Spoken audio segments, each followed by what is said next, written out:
I was thinking, who would be capable of such a heinous crime? I was shielded from the raw details. It did change the village at the time. As a fledgling serial killer, and that's what he is, I'm glad that at least he was nipped in the bud.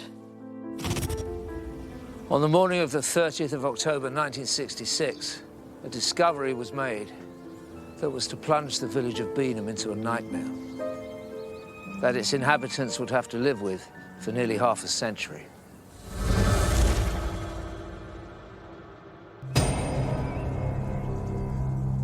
The village of Beenham in Berkshire is only 51 miles from London, but in 1966, this rural community may as well have been a million miles away. Back in the 60s, we all knew each other. It was more tight-knit than it is now. It's still a very close village, and everyone knows each other and looks out for each other. In the 1960s, Beenham would have been a quiet village. We never got called up to there for any problems at all. Early in the morning of Saturday, the 29th of October in 1966, police received a call about a missing 17-year-old au pair called Yolande Waddington.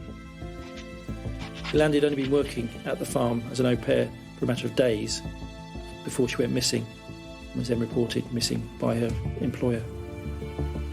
At the same time, a discovery was made on land belonging to the farm where Yolande was a nanny. Some clothing was found in a barn by one of the farm workers. He thought no more of it because previously other clothes had been found there. It was a location used by courting couples. Unaware of the clothing, police spread the word about the missing 17-year-old. The following day, further items of clothing were also found within the barn when farm workers went and moved some bales of hay. At that point, Yolande had been reported missing, so the fact that the clothing was found in the barn, reasonably close to where she was living, raised suspicions, and her employer was called to the scene. It didn't take long before everyone's worst nightmares were realised. On the 30th of October, a body was found by her employer in a ditch close by to the barn where her clothing was found. She was naked, or almost naked. Her hands had been tied behind her back with twine, or baling twine. She had an item of clothing wrapped around her face and stuffed into her mouth. She had an injury to her rib cage just below her left breast, and she also had baling twine wrapped around her neck. And it was that what killed her. 1966 was a time before DNA and databases. All they had was good old-fashioned police work. It was obvious from the outset that it was a murder, and it was treated as such. Rodney Watson and Gary Deacon were local PCs at that time. A telephone call came in to the effect that a body had been found in a ditch in a farm track at Beenham. It was quickly established that we had received a report of a missing girl called Yolande Waddington, and as a result, I, amongst others, went to the scene to secure the scene. Murders weren't known in those days as such, so everybody was sort of rushing around trying to get things organised, and I had to go to sort of do the search that was going to be taking place at the scene. We were greeted with open fields, rural tracks, the barn down the road, and farm tracks, and basically all rural area. We were searching at the time with sort of what would be garden instruments, the rake, hose, garden forks, shears for cutting the grass. The atmosphere at the scene was quite sombre. Obviously, it was realised that the body in the ditch was a female and matched the description of Yolande Waddington, and she'd obviously passed away. You'd read about it in textbooks and everything, and you'd done it at a training school, but to be actually involved in a murder search was an experience. I actually conveyed Yolande Waddington to the Royal Berkshire Hospital to the mortuary. I mean, I was thinking, who would be capable of such a heinous crime? Identified by her employer, police were dispatched to give Yolande Waddington's family the horrific news. Giles, Yolande's younger brother, was 8 in 1966. But I do recall this picture of opening the front door and finding a policeman in his full sort of uniform standing in front of me going, "I need to speak to your mum and dad." And that's the only real record I have. And then I have recollections of lots of people being in the house that were a bit unusual. And I would assume, in that case, there were various detectives.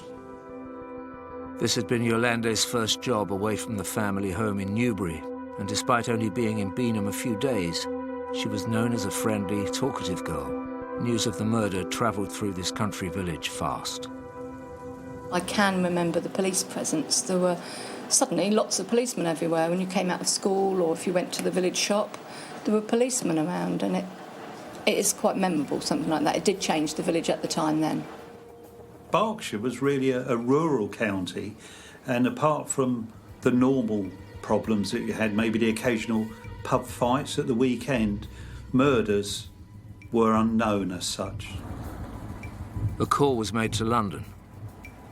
In 1966, it was standard practice for the Berkshire Constabulary to request the assistance of a Detective Chief Superintendent and a Detective Sergeant from the Metropolitan Police. And it was felt that Metropolitan officers had the necessary experience and expertise in order to lead on these rare and serious offences. With Scotland Yard on the scene, the investigation continued.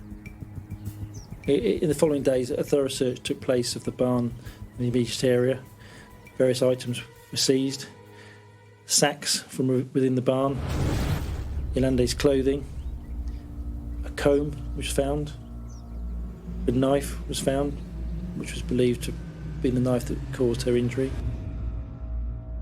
The items were sent to the Metropolitan Police Lab in London for analysis, and then officers concentrated on piecing together Yolande's final movements. Yolande Waddington was last seen on Friday the 28th of October 1966 in the Six Bells public house, Beanham. She got in there to buy a packet of cigarettes. She appears to have smoked one of the cigarettes within the bar and then left. That was the last time she was seen. It was always felt, I believe, that the offender would have lived in and around the Beanham area because of the isolated nature of where Yolande was found and the fact where she was last seen within the village centre. And therefore, investigators felt that the answer to who was responsible laid within the village.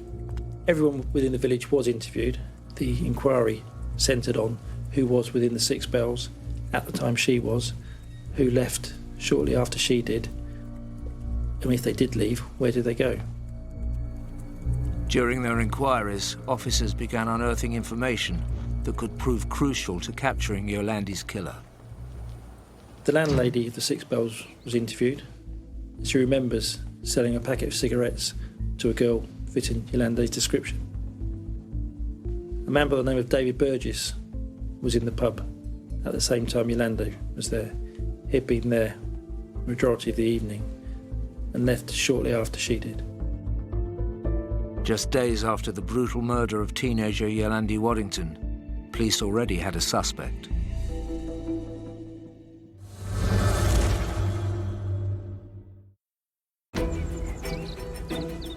In 1966, the rural village of Beanham in Berkshire was left reeling when the body of 17-year-old au pair Yolande Waddington was found naked and strangled in a farm ditch.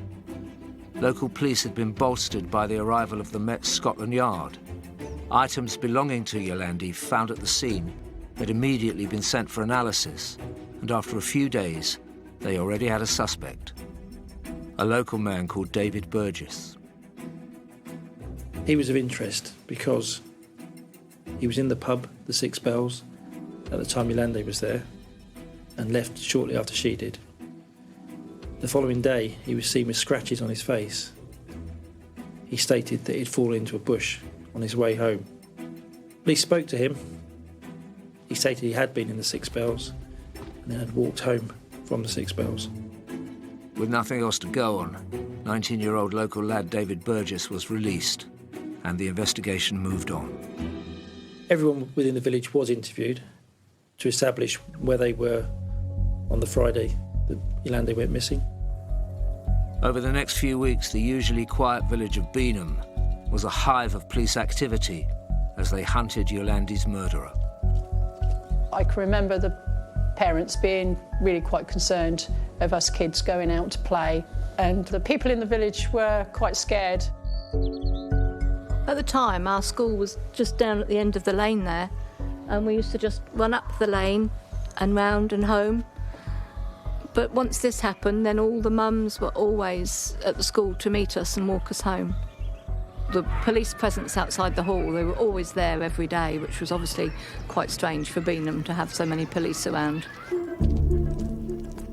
There's always ripples to any murder, but in a very small community, I think that those ripples are felt very, very keenly. Immediately, you start to look at your neighbour and feel suspicious, and immediately there's a fear of people who are close to you and known to you. This is not the kind of thing that happens to us. It's the kind of thing that we read about in newspapers or we watch in plots on TV or in Hollywood films. After almost 2 weeks of inquiries, where over 1,000 statements were taken, Yolande's clothing and effects had been analysed. The results were to send the investigation in a direction that would end up making history. During the investigation at the barn, her jumper was found. On that jumper was blood. When that blood was examined, it was found not to be hers. Following that, it was decided to request blood from every person, every male, over the age of 16 that lived in and around Beenham. This was a bold move by police, as the science behind it was in its infancy. Limitations of forensic science testing in the 1960s basically revolved around the limitations of testing for blood. We knew that there were 4 blood groups, and you could break it down a little bit more, but you could never rule somebody conclusively in as a suspect. You could only rule them conclusively out. Progress, though, had recently been made. In 1966, 2 forensic serologists working for the Metropolitan Police came up with what they thought would be a new technique that could be used for forensic applications. The new application would help to further distinguish individuals on the basis of their blood. By early November 1966, police decided to push on with what became the first mass blood screening ever attempted in the UK. Posters were put around the village inviting men over 16 to give blood and also showing a knife similar to the one found in the barn. Following the publication of those photos, David Burgess approached an officer within the village and told him that he wants to own a knife very similar to that. Yolande's murder would have been very big news in a very small village. So here is a concerned citizen who is giving police information about a knife that they've recently lost. That's very helpful, but it becomes slightly more suspicious when you also factor into account that Burgess was also the last person to see Yolande alive. Before a single blood sample had been taken, David Burgess had re-emerged as the police's main suspect. David Burgess was arrested in interview. He stuck to his story. The fact that he was in the pub, he couldn't dispute that because other customers had seen him. And the scratches, he explained those by saying he'd fallen into a bush on his way home because he'd had too much to drink. Despite letting him go again, David Burgess, who worked at the local gravel pits and was already known to the police as a troublemaker, soon became the subject of gossip amongst the local bobbies. I was kept abreast of things through snippets of colleagues who were undertaking the parts of the inquiry teams, and and it became obvious that David Burgess was the chief suspect, although it was proving difficult to back up his claims with actually corroborative evidence. Frustrated they couldn't prove Burgess's guilt, police continued looking into other local men. My dad actually got arrested for the murder for Orlandi, because what happened was the bus stop used to be outside the Six Bells pub, and he was in the pub and he had a Land Rover, and he said to her, because he was tipping down around, sit in my Land Rover while you wait for the bus. And somebody must have clocked that, and he got arrested and taken in, but in the next day was released, so they know he never done it. There are 16 men that were of particular interest to the investigation. However, one by one, those men were eliminated. With the investigation floundering, police still had what they hoped would be the ace up their sleeve. On November the 23rd, 1966, blood samples were taken from every male between the ages of 16 and 50 living in Beenham. In excess of 200 men had their blood taken.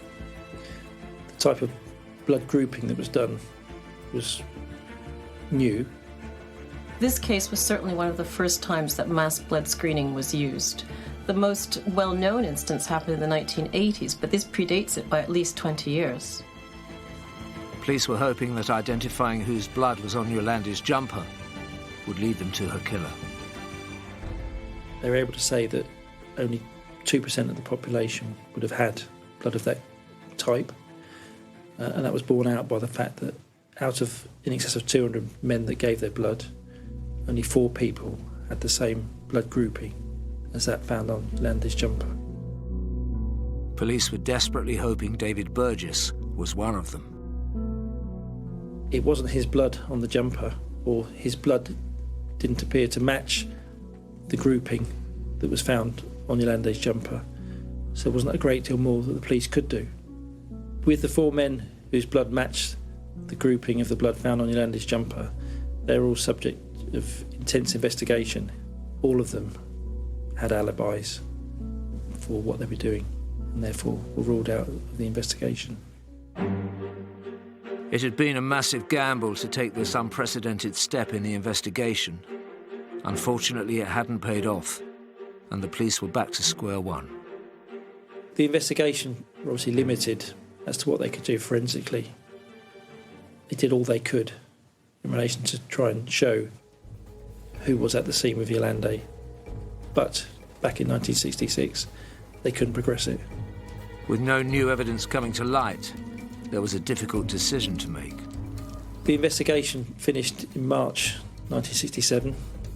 The officers had done all they could to try and establish who was responsible for Yolandi's death, but unfortunately, after almost 6 months, they had no evidence that could be used to charge someone with her death. I imagine that the killer would be feeling that they'd gotten away with it, they'd been successful, and they'd be feeling quite a thrill from that. They'd be feeling empowered and invincible. The investigation was never officially closed, and suspicions remained about David Burgess. But for now, the evidence from the scene was stored for future analysis. Despite all the police's efforts, the murder of Yolandi Waddington remained unsolved.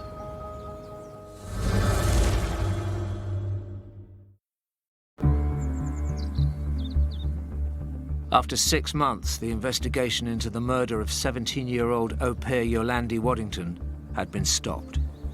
The village of Beenham looked as if it was going to be living with a killer on the loose for the foreseeable future. Inquiries may have ended, but despite there not being a match in the UK's first mass blood screening, local troublemaker David Burgess remained the police's prime suspect. This was a village on the edge. On the 17th of April 1967, the village of Beenham hit the news again. We've got another call come in to say that 2 9-year-old girls hadn't returned home after going out to play in the village of Beenham. And we all thought, no, this cannot be. Surely nothing's happened to them. But I attended with a lot of officers, probably 20 to 30, and volunteers from the village, and we searched the area by some gravel pits, and having been issued with the whistles to blow if anything was found, after about half an hour or so, somebody blew a whistle. The whistle could mean only one thing. When the call came in to say 2 bodies had been found, then you get a bit disheartened, you think, how sad. And it was a lonely area, these 2 young children as they were out there on their own, and something had happened. Devastating, really, yes. The awful news reverberated around the village. We were really in shock, and the teachers were in shock, parents were in shock, and it was really quite scary, actually. Police quickly got to work. They were determined that this murder would not go unsolved. It was obvious that these 2 girls had been murdered, so an investigation took place. It wasn't long before police had a person of interest, and the name didn't come as much of a surprise. Because David Burgess was one of the main suspects in the Yolandes case, the fact that he worked so close to where the bodies of the 2 9-year-olds were found made him a strong suspect almost from the outset. He was interviewed, his clothing was seized, and from one of his boots some blood was found, and that blood grouping matched one of the girls. David Burgess was charged with the monstrous killing of the 2 9-year-old girls, Jeanette Wigmore and Jacqueline Williams. We'd heard that Burgess had been arrested on the possibility of committing the murders of the 2 schoolgirls, and I suppose we were all really delighted. In July of 1967, just 4 months after the horrific killings of Jeanette and Jacqueline, David Burgess was presented at Reading Crown Court accused of their murder. It was a swift, uncomplicated hearing. Burgess stood trial and was convicted of both the murders of both 9-year-olds in July 1967. Escorted to his life sentence by Rodney Watson, Burgess's behaviour was, under the circumstances, bizarre. And I was handcuffed to him in the dock, but most of the time he didn't really seem worried about what was happening. He kept on looking round, occasionally laughing, chuckling to himself, and not really worried about proceedings. And a very strange person I found to be in that position. I would have been worried myself. And then he was remanded in custody and then taken down and then released into the prison authorities. And that was the last time I ever saw him, in fact. Now, I know that when I assess psychopaths, some of the things that I look for are callousness, lack of empathy, but just a general blunting of emotional response and effect. Now, here is somebody who is acting very oddly indeed. We know that he's not got a mental illness, but you have to question what else is going on. Rodney's macabre introduction to the darker side of police work was over. But there was still one question that remained unanswered. Who had murdered Yolande Waddington? In 1968, a potential answer came from prison. David Burgess admitted to being responsible for causing Yolande's death to a prison officer, and that prison officer subsequently made a statement to police. Could the man who police had always suspected of Yolande's depraved murder be confessing? On April 3rd, 1968, Burgess was interviewed in prison by police officers in relation to the admissions he'd made concerning Yolande's death. To those officers, he said words to the effect of, "You'll have to prove it." The fact that somebody was prepared to indulge in this sort of conversation and admissions and them saying you prove it as if it was some sort of game, totally disrespectful to the girl and the family and the family of the 2 other girls. In talking about Yolande's murder and taking responsibility for that murder, Burgess is meeting 2 needs. First of all, he's letting people know how clever he is because he's got away with murder. But also, crucially, is re-engaging with that murder and re-engaging with the emotions that that murder brought about in him. So he's feeling powerful, he's feeling a thrill. And let's face it, when you're incarcerated, there are very few other outlets for that type of thing. If you can't commit a murder, you talk about a murder. Police decided to test Burgess's blood one more time. Following his admissions, the jumper was tested yet again in relation to the blood found, and a report was submitted to the Director of Public Prosecutions. However, the blood grouping still didn't match that of Burgess, and as a result of that, the Director of Public Prosecutions stated that he didn't believe it was worthwhile pursuing the charge against Burgess. It was a bitter blow, and it was looking like Yolandi's murder was never going to be solved. In 1996, 48-year-old convicted double child murderer David Burgess absconded from open prison. At one point, Burgess was on the run for in the region of 18 months and took over the identity of someone that he knew that had died. He was subsequently arrested when he committed an armed robbery. We don't know where he was throughout the 18 months. Sexual offending by its nature is addictive, and here is an individual who would be at very high risk of reoffending. But that's not to say that other murders would be inevitable, although they are possible. When I heard that he'd escaped from an open prison, my thoughts were, how could somebody who's killed two 9-year-old girls be deemed safe to allow out into the public? By February 1998, David Burgess was back in prison, whilst Beanham tried to get back to normal. But the village always had a cloud hanging over it. There's a very good history of Beanham, which was written by the local history group some 10 years ago, but it doesn't mention the murders. It was a subject that was almost taboo. I would say I would very rarely hear anyone talking about it here in the pub. As many tried to forget, Giles, Yolandi's younger brother, was just finding out the full horror of what had happened to his sister.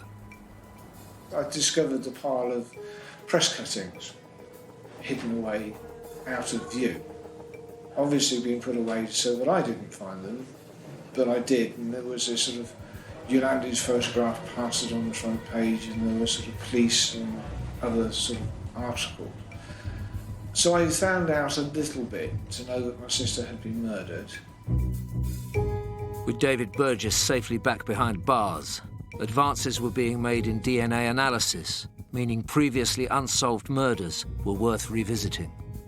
In 1985, research published at the University of Leicester proved that new DNA analysis techniques could be used to link specific individuals to offences, and has since been used in many different capacities to solve homicides and sexual assault cases. This breakthrough led to cold case units being set up by police forces around the country. I retired in 2007 and then came back in my current role as a member of police staff, reinvestigating historic cases. Eventually, in September 2010, the Thames Valley Major Crime Review Team turned their attention to the unsolved murder of Yolandi Waddington. So with Yolandi's case, we initially looked at what the case was about, looked at what case papers we had, and importantly what exhibits we had, and did an audit of those exhibits to see what was still in existence, and then did an assessment as to what potential there was to use new forensic techniques on those exhibits. Could advances in forensic sciences finally help police find Yolandi's killer 44 years after her murder?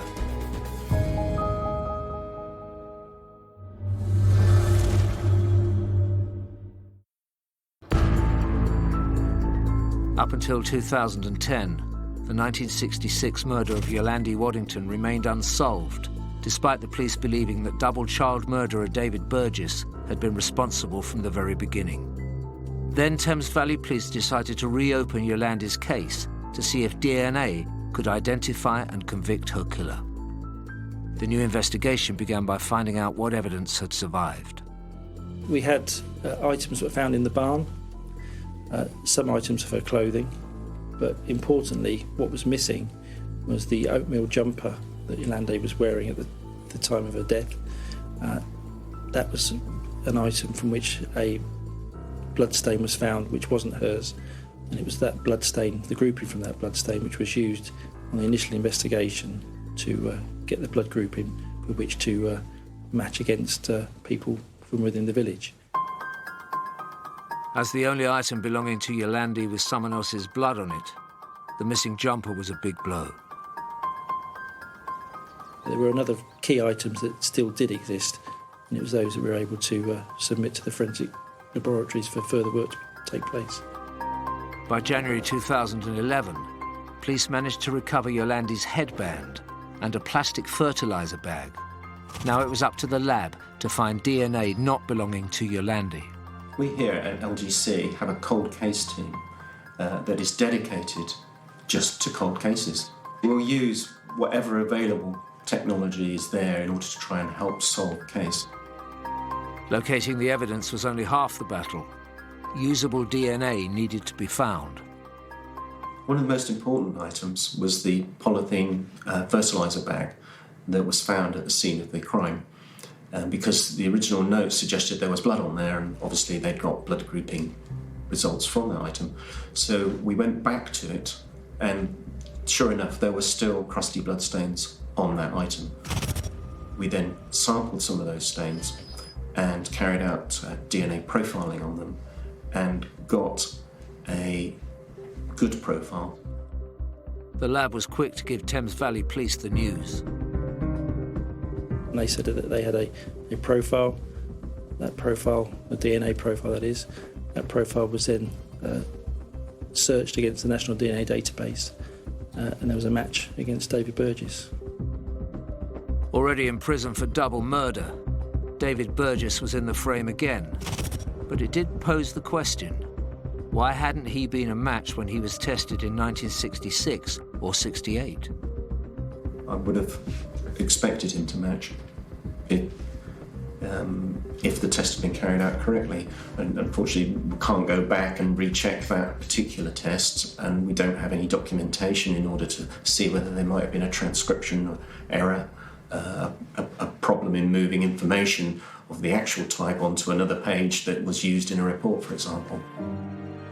As far as the team were concerned, Burgess's blood had been incorrectly categorised in the 60s. But persuading a jury of this wouldn't be easy. They had to use the DNA to prove that the blood had always belonged to Burgess.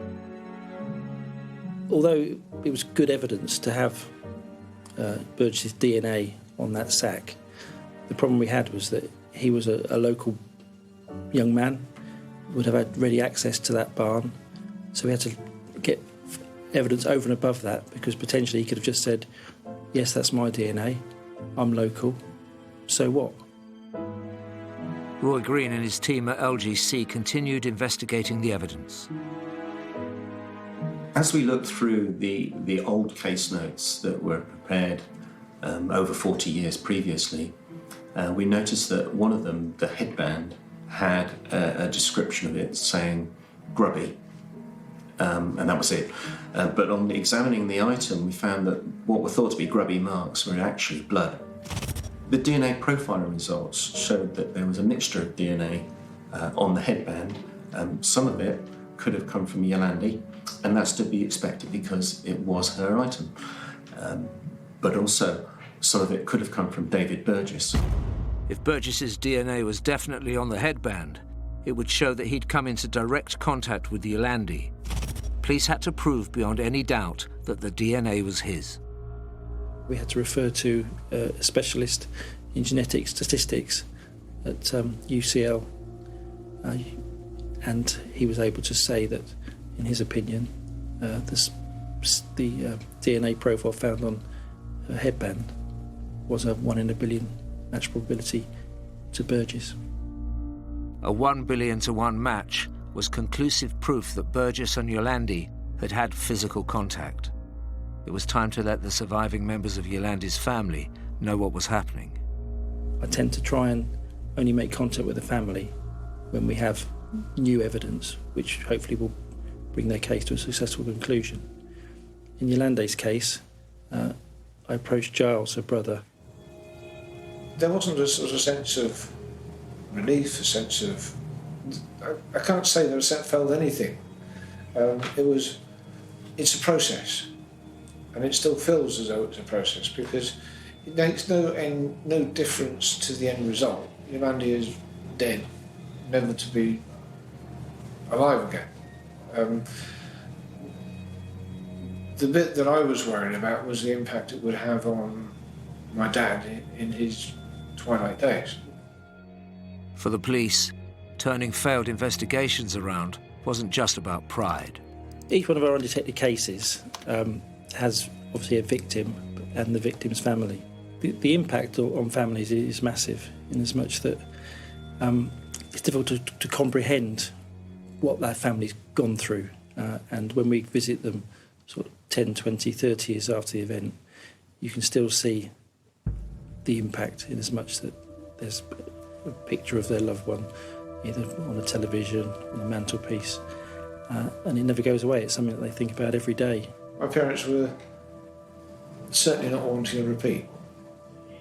Well, their trust in anybody disappeared, evaporated completely, for the simple reason that their precious daughter had been taken from them. Pete Byrne and his team had to put together a case to back up the DNA. It's really, really pleasing to get the forensic result, but that's just the start of it, really. From that moment on, we then have to look at the case and build the case up against Burgess. Police had to painstakingly trawl through all the evidence from 1966 and find the original witnesses.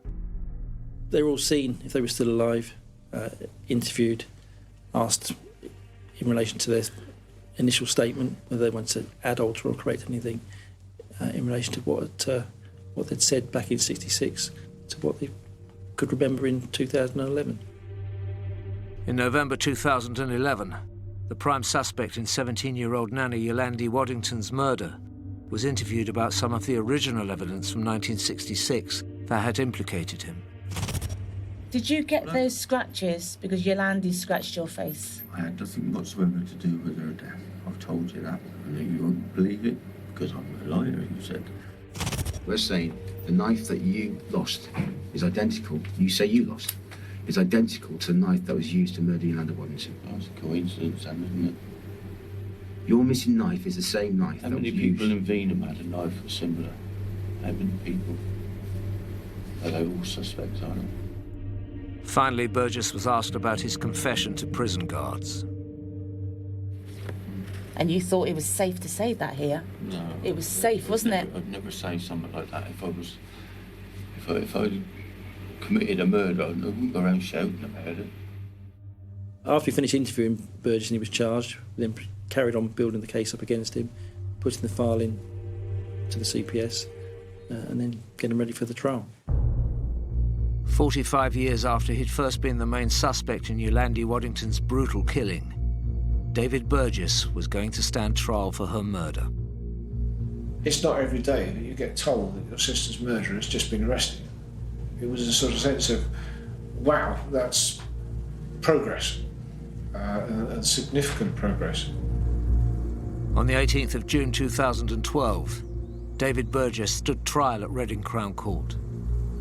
I was confident in the results that we'd obtained, but in the background there was always this mistyping of the original blood grouping results that could be a potential stumbling block. If the defence could sway the court into believing there was no way that the two blood tests done on Burgess in the 60s could have been wrong, he'd get off the murder of Yolande yet again. It was a difficult time for Giles.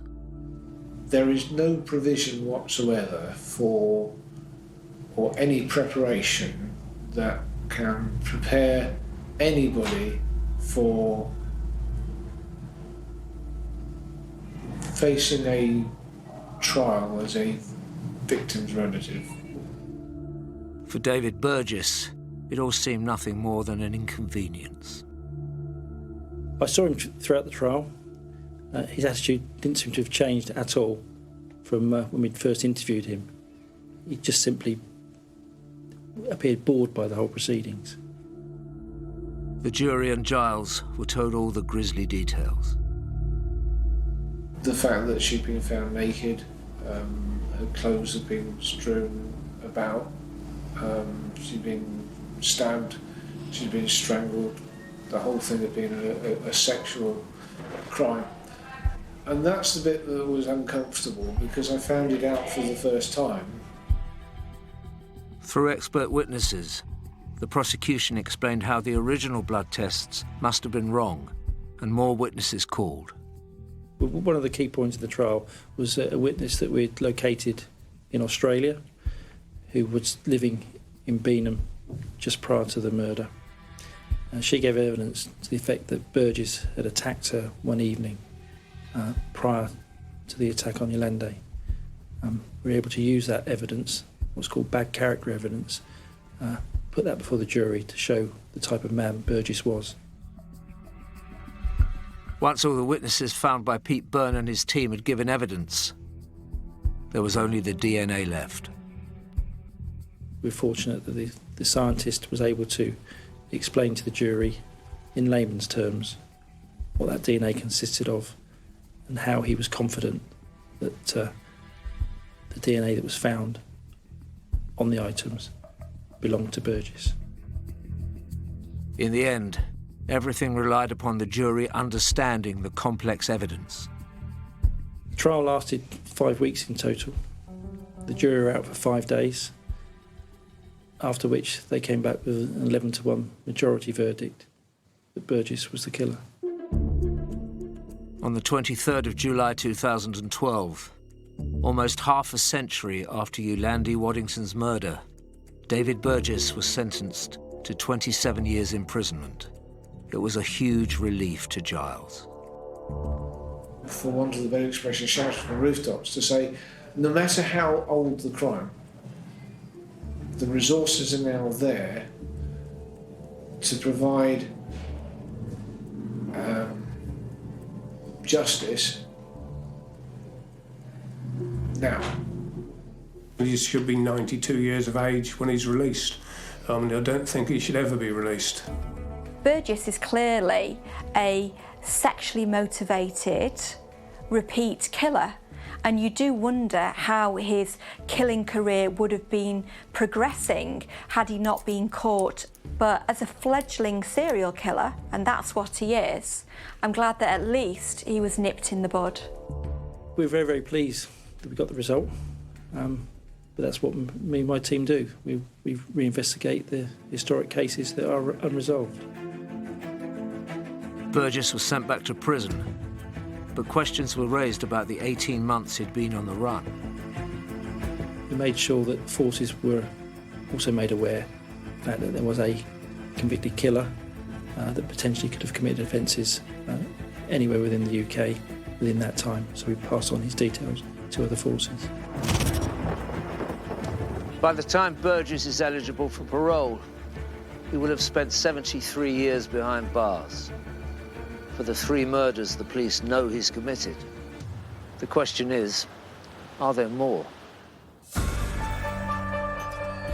Join the team and face the day-to-day struggle of stamping out crime. Leave it to the experts, Saturday at 10 in the Force North East.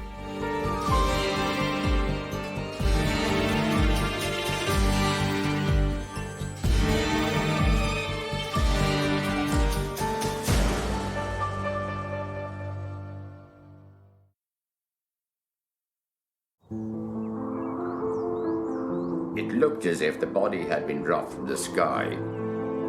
I could hear my mum screaming, and by then I just knew. It just wasn't right, so it fills you with a cold dread. So here we are coming to the stage where the serial killer effect kicked in. Early in the morning of the 28th of August 1981, a commuter discovered the mutilated body of a young girl dumped by the Thames in Windsor. Unable to pinpoint exactly where she'd been killed, meant that finding the killer was like looking for a needle in a haystack. All the police knew for certain was that they were looking for a violent and sadistic individual who took pleasure in inflicting pain, and that he was likely to do it again.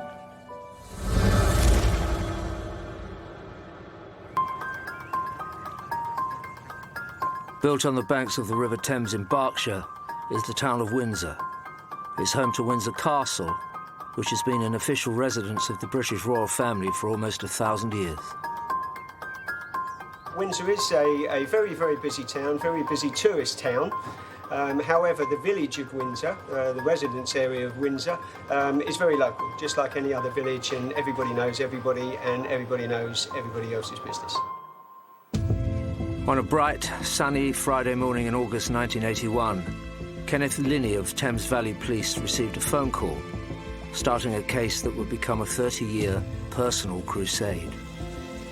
I was at home and I received a call about 6:30 in the morning to say that a body had been found on the banks of the Thames in Windsor. I immediately attended. When Detective Superintendent Linney reached the scene at 6:45, he was met by a horrific sight. I arrived at Barry Avenue, where the body was in a face-down position, naked, that of a teenage girl, and it transpired that it was found by a man on his way to work. He immediately notified the police.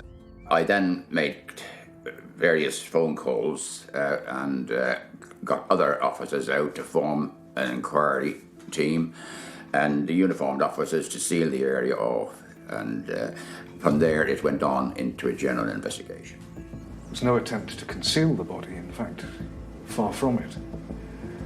And one can only speculate as to the significance of this, but it could be that leaving the body in that condition to full public view might have been an additional twist to the humiliation of the victim.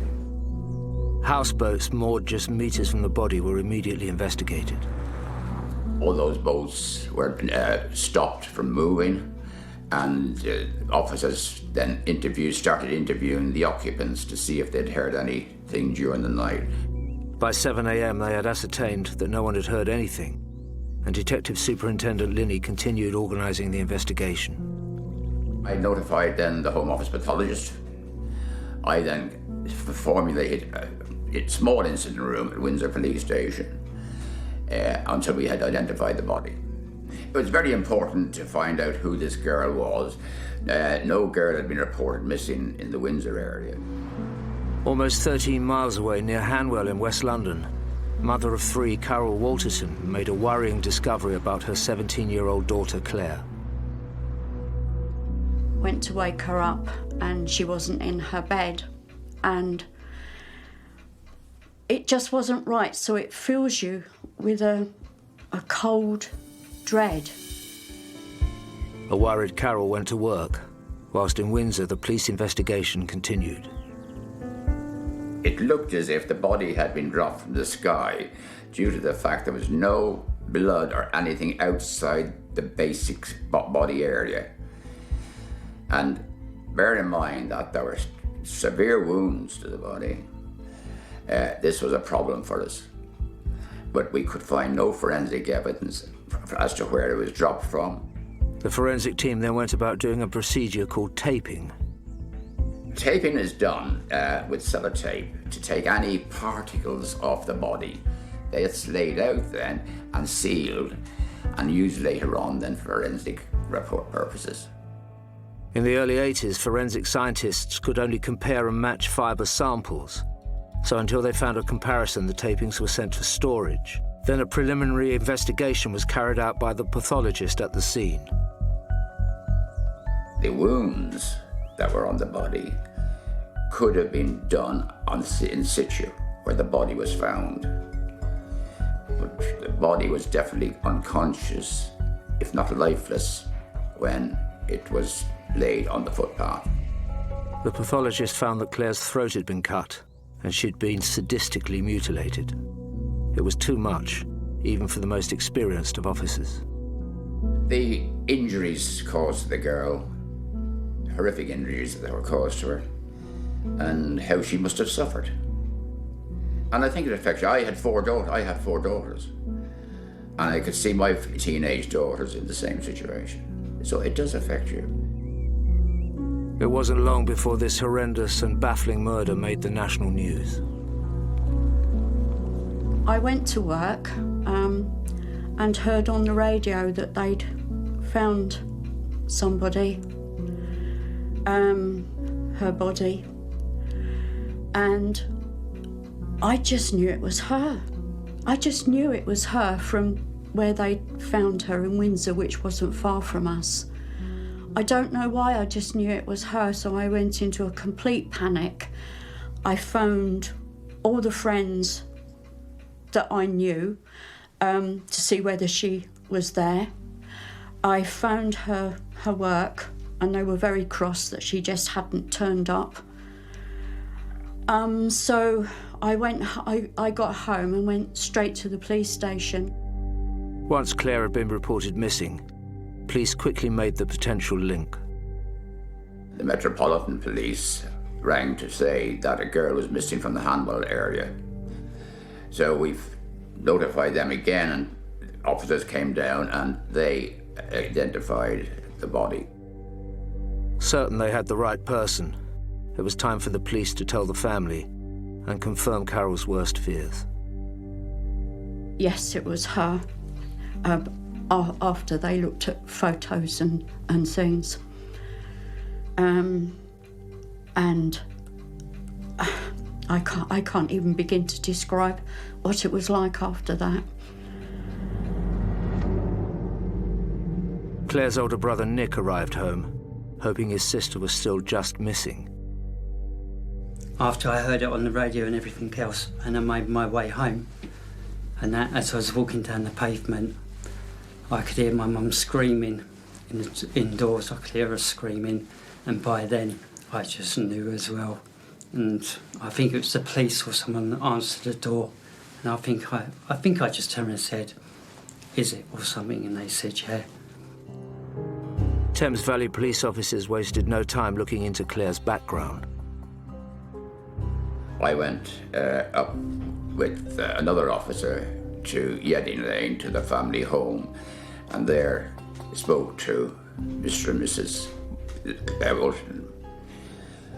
They, of course, were in a terrible state, and I then again got officers to sit with them and left them to mourn their fate. It was a terrible shock, because the girl was used to going out during the day, and she was a local girl, and was well liked by everybody in the district.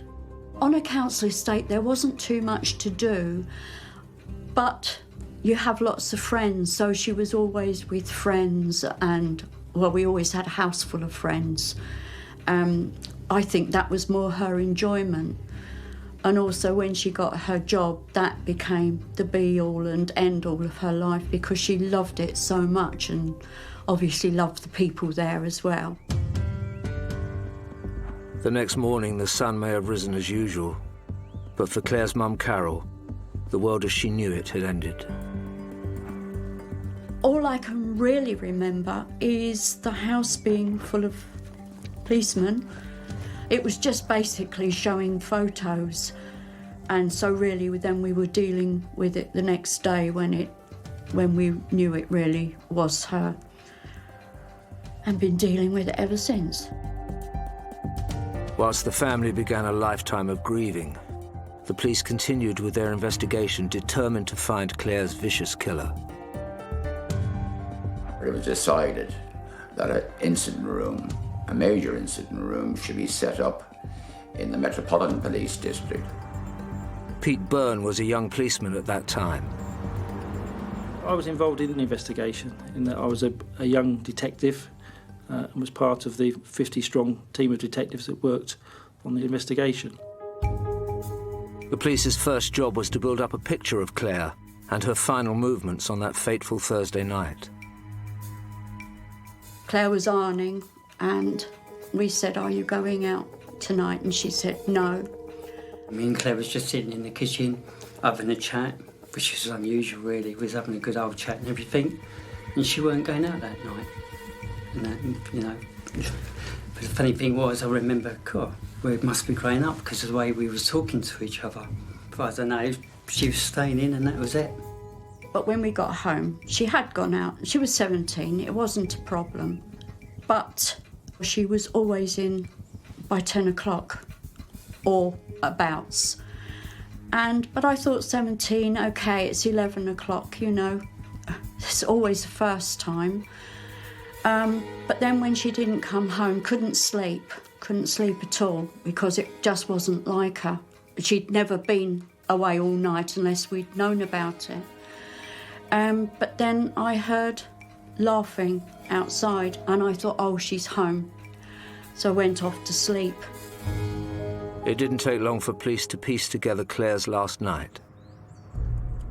On the Thursday evening, Claire had gone to see her boyfriend who ran an amusement arcade on the Uxbridge Road at Ealing. She had left there around about 10 p.m. Normally, he would have given her a lift home, but they had a slight disagreement and she refused a lift. So she walked along the Uxbridge Road in the direction of her home in Northolt. Her boyfriend did attempt to get her into the car, stopped, asked her to get into the car, but she refused. That sighting of Claire being spoken to by her boyfriend is the last known sighting of Claire alive. The boyfriend was immediately treated as a suspect. He said he went home then by 10:30 that night, but he was arrested on suspicion of murder. Even though the police had been left with no clues, could they have already managed to find the murderer?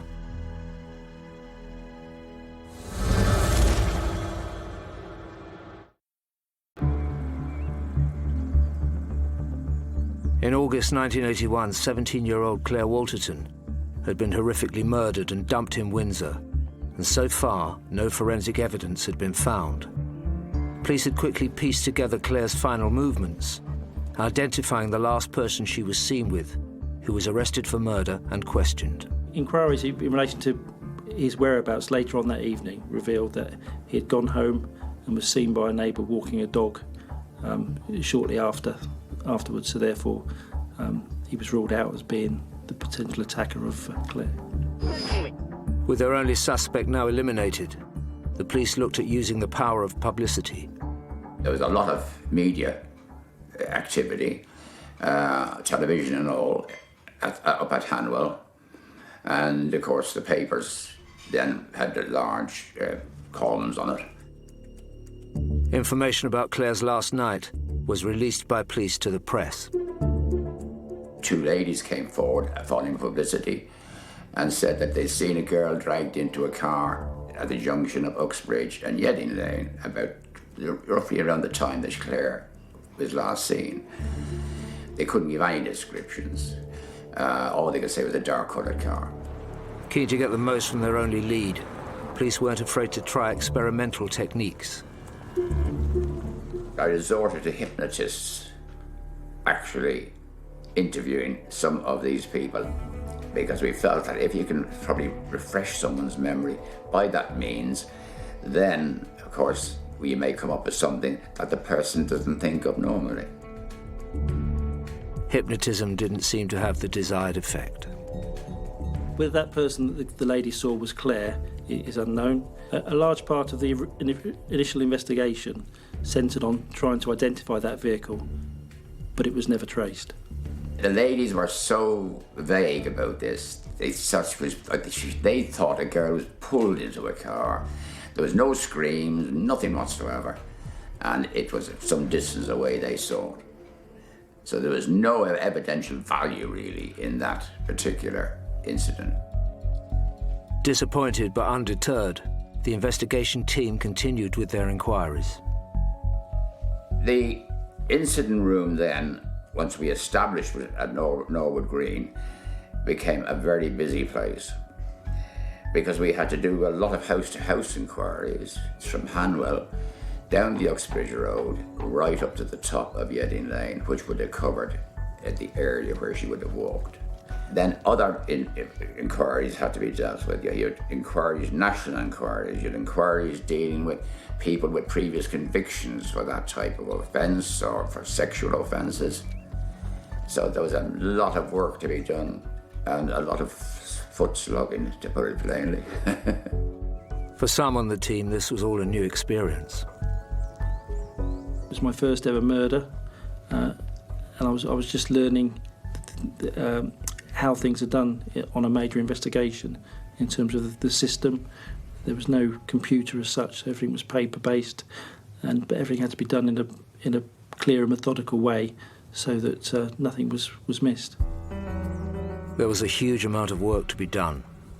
The police inquiries, the witnesses, the incident room sometimes picks out something which is unusual from statements or movements or a person, the background of a person.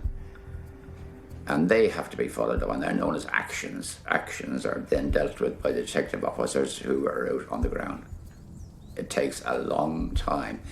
The average working hours during the day in an inquiry like that can be anything from 12 to 14 hours a day. It's a lot of work. After months of fruitlessly investigating every possible avenue, police were getting desperate. Clairvoyants came forward. So many people came forward because it was a nasty murder. And the press gave it a lot of publicity. With nothing to lose, a clairvoyant was introduced to Carol and the family. She got in touch with them and they were clutching at straws. And she stayed for a couple of hours. But she kept saying things that Claire would have said, but Claire would never have spoken the way she was speaking, and she kept making out she was talking to her, which I found so upsetting, because if Claire was going to talk to anybody, she would have talked to me. Sorry. So, yeah, I had to ask her if she would go in the end, because she'd really overstayed her welcome. In the spring of 1982, over 6 months after Claire Walterton's mutilated body was discovered in Windsor, the police still didn't have a single lead. We tried everything, and with the result, of course, we didn't get anywhere. We had all our exhibits. They were put in storage in 1982. And then, as I say, I thought at that stage that we'll never solve the case unless, because of the sadistic injuries that were caused, were we dealing with a serial killer. It was a horrible thought. Claire's killer probably wouldn't be caught unless they killed again. This was someone who was really, really sadistic. And that was the type of person we were looking for. The mutilation, the clearly sexual nature of the crime, suggests that there's a distinct possibility that the individual would strike again. The failure to track down Claire's murderer was a big blow for everyone concerned. You have to remember what things were like back in 1981. DNA as an investigative tool didn't exist. There was no CCTV.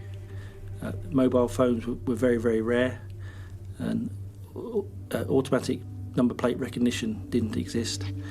However, you can only do what you can do, and if all the normal lines of inquiry haven't produced anything, then unfortunately you have to be pragmatic, and the investigation is wound down.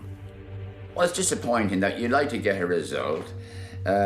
You think of the girl lying on the pavement in Windsor, and it affects you. I don't care how hard anybody is, but it affects you. And it affected other officers at the time. The chilling thought that Claire's killer would strike again never left the officers involved in the case. And in December 1984, Detective Superintendent Linney received the news he'd been expecting for over 2 years. I had a phone call from officers over at Denham to say that they had found a body on the golf course. They told me that the body that they had was of a girl, naked and with horrific injuries. Now, I thought, well, this is identical. The modus operandi kicked in. The modus operandi is the method used by criminals, the same method that is used. And that is the basis of serial killers. So here we are coming to the stage where the serial killer effect kicked in. Now investigating two similar killings, Thames Valley Police were forced to wonder, had Claire's murderer struck again?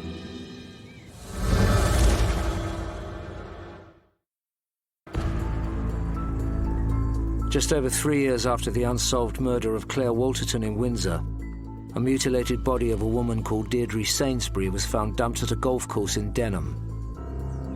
It was a discovery that grabbed the police's attention. The body found on the golf course had chilling similarities to the murder of Claire Walterton. As soon as I heard of this incident and the fact that it was identical more or less to the girl that was found in Windsor, Claire Walterton's name, of course, was there, printed all over it. A murder investigation was immediately launched. The police publicised the fact of the murder, and by chance, a man had seen Deirdre get into a vehicle on the South Circular Road in Richmond. That man had only recently read an article in the Reader's Digest which talked about the dangers of hitchhikers, and he had the presence of mind to recall the index number or registration number of the car that this hitchhiker had got into. It was a huge piece of luck. Police from the Denham inquiry, having received the registered owner of the vehicle, went to the house of Colin Campbell, who was the registered owner. They searched his property and found in the garage the clothing from the girl found on the golf course at Denham. Police arrested and interviewed 37-year-old travelling salesman and keen amateur hockey player Colin Campbell. He admitted picking Deirdre up, stated that he chatted to her en route. In doing so, he gave his name, or his first name, and he felt, as he was getting on so well with her, he would try it on. He did. According to him, she retaliated and hit him, and then he hit her. But he stated he hit her so hard that she became unconscious. He stated he then panicked because he'd given his name to her, and in a panic, he then hit her about the head with a hockey stick, which is in the back of his car. Campbell also admitted mutilating the body, allegedly to make it look like a maniac had done it. Convinced that there was a strong connection between Deirdre and Claire's killings, Detective Superintendent Linney went to see Campbell, hoping he might also confess to Claire's murder. He was absolutely so suave, so complete, answered everything that I asked. Windsor? Oh yes, he'd been to Windsor. He'd been everywhere that I mentioned. But I had nothing whatsoever at that stage to connect him with Claire's murder. Nothing had been found at his property. And so I was left as I was in the beginning. And which was rather sad actually, because I thought that he might just break, but no. It was disappointing. But the investigation into the brutal murder of Deirdre Sainsbury moved quickly. Having been interviewed, admitted being responsible for Deirdre's death, he was charged with the murder and stood trial at Reading Crown Court. His plea in court was not guilty to murder. He stated that whilst responsible for Deirdre's death, he killed her whilst suffering an epileptic episode. The jury chose not to believe an epileptic episode could explain this brutal and sexually motivated killing. In July 1985, just 6 months after her death, Campbell was convicted of Deirdre Sainsbury's murder and sentenced to life imprisonment. But Detective Superintendent Linney wasn't satisfied. It was too much of a coincidence that we had the modus operandi of a man who was sadistic when he dealt with Deirdre Sainsbury, and the same man, in my opinion, committed the murder of Claire Wolterton. I had to sit back and just wait and wait, because I felt this. He might talk later on. This happens. They sometimes do, if there's something on their mind. Unaware of Kenneth Linney's theory, as the years went by, Claire's family tried to cope with the huge void that had been left in their lives. I think about it all the time. Always remember birthdays. Christmases is very difficult because she was Christmas. Holidays were difficult. In fact, you spend a lot of time thinking that you shouldn't be doing holidays, Christmas and things like that, because it didn't feel right without her being there. For me, Claire was Claire. I can't explain to you how that is. Claire was just a happy-go-lucky Claire. Most memories I have are quite normal memories, because having a meal was just never having a meal. It was always laughing, having a meal at something that she'd either done or was doing while you were having the meal. So mostly, when we sit down for dinner, I often remember some of the silly things she did. You know, she would either have peas up her nose or ice cream all over her face, or she would fill her mouth up with food and then laugh with her mouth open. It sounds awful, but when you're having a meal, it's actually quite funny. Well, with my brother, it really affected him badly. He had a nervous breakdown and everything.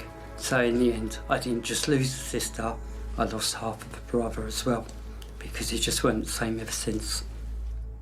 In 1996, 15 years after his conviction for murdering Deirdre Sainsbury, Colin Campbell appealed.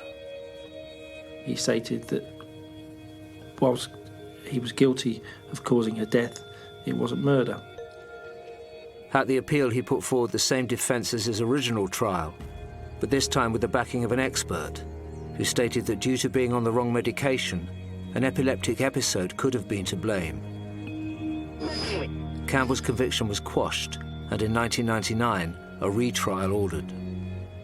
At that retrial, Campbell proffered a plea to manslaughter, which was accepted by the Crown, and he was therefore convicted and sentenced to life imprisonment again, but with a minimum tariff of 1 day. The presiding judge, Mr. Justice Gage, said that whilst the court accepted that at the time of the killing Campbell's responsibility had been diminished, he still constituted a danger to the public, so couldn't be released without going through a parole hearing. It wasn't the result he'd hoped for. And at subsequent hearings before the parole board, it was deemed that he was too dangerous to be released. As the years went by, Campbell remained in prison, but the unsolved murder of Claire Wolterton was never forgotten. We didn't close the case completely, of course. You never do. We carried on taking inquiries and questions and answers from people for other forces ringing up. This often happens, and you compare notes. Police remained determined that they would bring Claire's murderer to justice.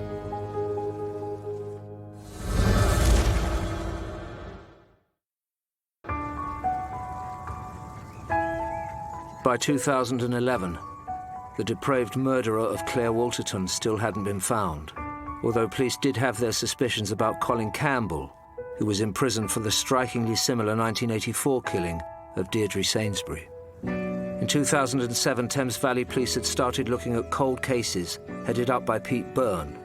Claire's case was about to turn a corner. in 2011 we had the capacity to commence a reinvestigation and a review into Claire's case.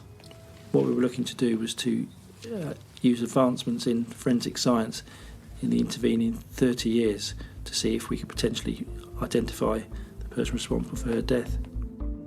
What the review team found was to be key in moving the case forward. One of the items that we submitted for additional forensic work was the tapings.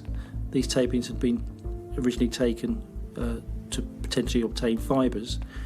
However, we knew from other cases that had been investigated by other forces within the UK that now you could get DNA that had been captured from those tapings. The evidence was sent to LGC Forensics near Oxford for DNA analysis.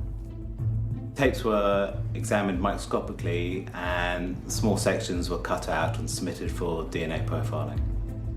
Pete Byrne contacted Kenneth Linney, who had retired, to tell him a cold case review was taking place. Which I was delighted about, because I thought something might happen or come from that. It didn't take long for the lab to come back with a result. A mixed DNA profile was obtained which appeared to be from Claire Waterton and from an unknown male.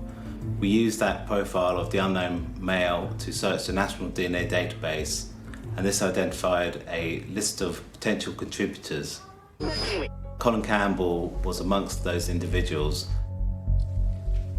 It was a name that was well known to everyone involved in the original 1981 case. The moment I saw his name, I knew that he was a convicted killer. So I was obviously really, really excited. The match to Campbell was strong, but it wasn't strong enough to guarantee a conviction. At that point, they were able to say it was a 1 in a million match probability. Whilst that's good, normally for DNA, it's a 1 in a billion match probability. A 1 in a million match probability meant that there could be up to 60 other individuals in the country who the DNA could belong to. 1 in a billion would mean it almost certainly came from Campbell. So we needed additional forensic work to take place, which involved using a professor of genetic statistics from UCL College in London. That was going to take time, and also we were doing additional tests on other tapings that had been recovered from Claire's body. In 2011, having been in prison for 26 years, Campbell was coming to the end of his sentence for what was now the manslaughter of Deirdre Sainsbury. Campbell was a Category D prisoner, which meant he was allowed access out into the open, and obviously it was a potential danger to members of the public, the fact that this man potentially now was a double killer. So we had to make contact with the prison service, get him recategorised so that he was sent back to a closed prison. Finally, after months of waiting, there was news from UCL College in London. We had work completed by this professor of genetics who was able to say that the match probability, in his opinion, was 1 in a billion of Colin Campbell being the donor of the DNA found on the tapings. The news meant that Kenneth Linney's original hunch in 1984 about Campbell had been right. When I found out that Colin Campbell had been identified through DNA as being identical to a person's hair, his hair, which had been found on the tape taken at our mortuary, I was delighted. On November the 27th, 2012, 31 years after Claire was killed, Colin Campbell was arrested. Police decided to question him. Campbell showed no remorse whatsoever, and I got the impression that he felt that he was a victim, in as much that he had epilepsy, he had been wrongly diagnosed, he'd been given the wrong medication years ago, and it's other people's fault. My lifestyle meant that the way you committed that horrendous act against Claire, you would have known what you'd done and you'd remember it. But he was almost blasé about the fact, well, I can't remember what I was doing. We consulted with the Crown Prosecution Service. They agreed that Campbell should be charged. He was charged. Once Campbell was charged, it was time to inform Claire's family. Somebody described it as like a fresh scab that had been picked off. It was like an old wound that had been reopened, and that described it quite well for me. On the 15th of November 2013, Colin Frederick Campbell stood trial at Reading Crown Court for the 1981 murder of Claire Walterton. Claire's mum, Carol, was there from the start. It was very, very, very hard and very emotional and very upsetting. Colin Campbell entered a plea of not guilty. Campbell couldn't run the defence that the epilepsy was the cause of his actions which resulted in Claire's death. That was because the experts had given evidence for him in relation to Deirdre's death weren't happy to say that epilepsy could be responsible for two homicides. Claire's mum, Carol, had her own way of dealing with the grisly details of the case. I didn't stay in for all the nasty bits at all. But what I was in there for was quite difficult. Claire's family had tremendous courage. Claire's mum wanted to come to court. She wanted to make sure that the man responsible for her daughter's death was convicted. But at the same time, and rightly so, she didn't want to know the full details of what happened to her daughter. The prosecution called on their trump card, the DNA. The key item was the DNA evidence. That's what brought the case to court in the first place. And when a DNA expert tells a jury this DNA is 1 billion times more likely to belong to Colin Campbell than anyone else, I think that was the key bit of information. Faced with such compelling DNA evidence, Campbell put up his own defence. He couldn't recall ever going into the amusement arcade where Claire had been that evening, but said he may have got in there, and had he gone in there, he may well have spoken to her, and he may well have touched her, and that's how his DNA got on her body. What was interesting was that the taping that from where the DNA was obtained was marked as being taken from Claire's buttocks, so therefore the fact that he was potentially saying it was innocent contact made that extremely unlikely. The defence were, if I recall, trying to sort of blur the lines a little bit and discredit the DNA, but I think when you say it 1 billion times, that's pretty damning. At the beginning of December 2013, the judge sent the jury out to deliberate. The jury took quite a long time for it to come out, to make up their mind, which was just a nightmare again. You don't realise how much that is chewing you up inside and how much tensed you are. And that. After 3 excruciating days, the jury came back, and Campbell was convicted of murder. A few days later, the sentence followed. The judge, Mr. Justice Spencer, stated that only Campbell would know the true circumstances in which he came to pick up Claire Walterton that Thursday night in 1981, but that he was certain he did it with the intention of sexually assaulting, mutilating, and ultimately killing her. Colin Campbell was sentenced to life imprisonment for the murder of Claire Walterton. He must serve a minimum of 24 years. By that time, he'll be 90 years of age. For Claire's family, it was a bittersweet moment. I started to get fed up with people going, oh, now you'll have closure, because you don't have closure. She's still gone. She still went through something that was horrible. I mean, I am really pleased that they got him, but having it all raked up again was really difficult. What he got and everything else weren't even long enough, as far as I'm concerned. He took a beautiful life away. A beautiful life. Somebody who was just coming into being a girl, a woman. And that's just not fair. It's not fair. Kenneth Linney, who had been involved from the very beginning, was there to hear it all. The judge, of course, made it quite clear to him when he sentenced him that he wasn't going to get away with the epilepsy excuse that he gave before. They couldn't produce any witnesses to say that it was epilepsy. And the judge made a comment that if the Court of Appeal had known his background, he mightn't have had his sentence squashed. And it was nice to know that he was convicted and rightly sentenced to a long term. He will never be released from prison. Although former Detective Superintendent Linney wasn't the only officer with a vested interest in the outcome. Since 1981, Claire's case has been at the forefront of everyone's mind that worked on that case. When I got my current job, when I met old detectives that worked on Claire's case, they always asked me, what's happening with Claire's case? They were all extremely pleased when we got the result and Campbell was convicted. So much so that they held a reunion 6 months after the trial where they just wanted to meet up, talk about the case and just say well done, because it was all part of their life.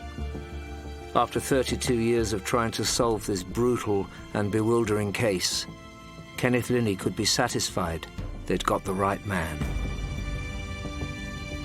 Many more people would he have killed had he got away with the Denham case. Because if you get someone who starts that activity of killing young girls and causing horrific injuries on them, when do they stop? That's the question. And I believe that we did stop the makings of a serial killer. Campbell was in his late 60s at the time of his conviction for Claire's brutal murder, which means it was unlikely he'd ever be released. Finally, Claire and Deirdre's families could feel that justice had been done. The scenery is stunning, but the lies are getting uglier. Reese Witherspoon, Nicole Kidman and Laura Dern lead an all-star cast. Big Little Lies is new Friday at 9 on Sky Mix.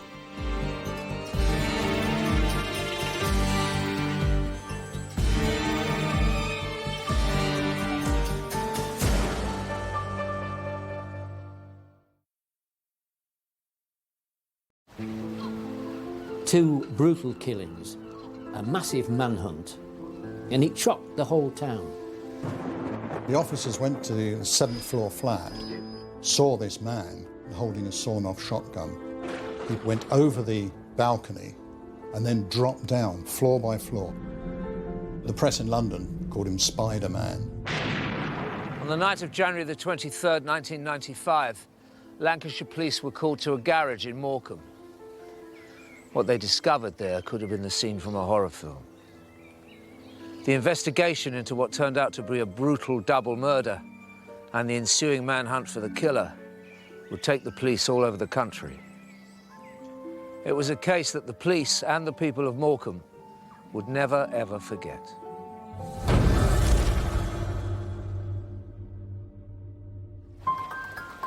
In January 1995, Morecambe, a picturesque seaside town in Lancashire, was about to become front-page news when the dead body of a man was found.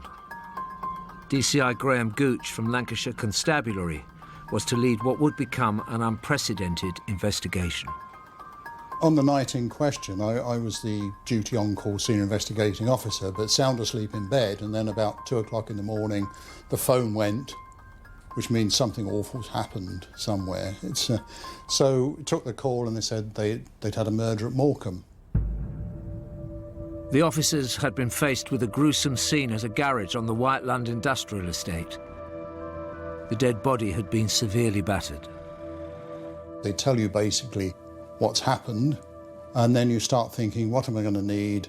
Where shall I rendezvous with the officers on the scene and start the process rolling? DCI Colin Mooney was appointed as Deputy Senior Investigating Officer on the case, an unusual one for this normally quiet holiday resort. Morecambe's quite a low crime area to live in, particularly compared with other areas of Lancashire. It's got a great beach, and it's got the estuary. There's a famous walk across the Morecambe Bay, a guided walk. It's not the big razzmatazz of Blackpool, no big rides and things like that, but it has its own lovely appeal. The Queen Mother once came to Morecambe and described Morecambe's view as a $65,000 view. I would say Morecambe's probably one of the very safest places to live. It's sort of like a bit of a sleepy town. There's not really that much horrendous trouble, you know. The wives of 49-year-old Tony Morocco and 29-year-old Paul Sandham had phoned the police, worried about their husbands who had worked at the garage together and not returned home. They were creatures of habit. They'd finish their work about 5 o'clock and go home. And this night, they hadn't.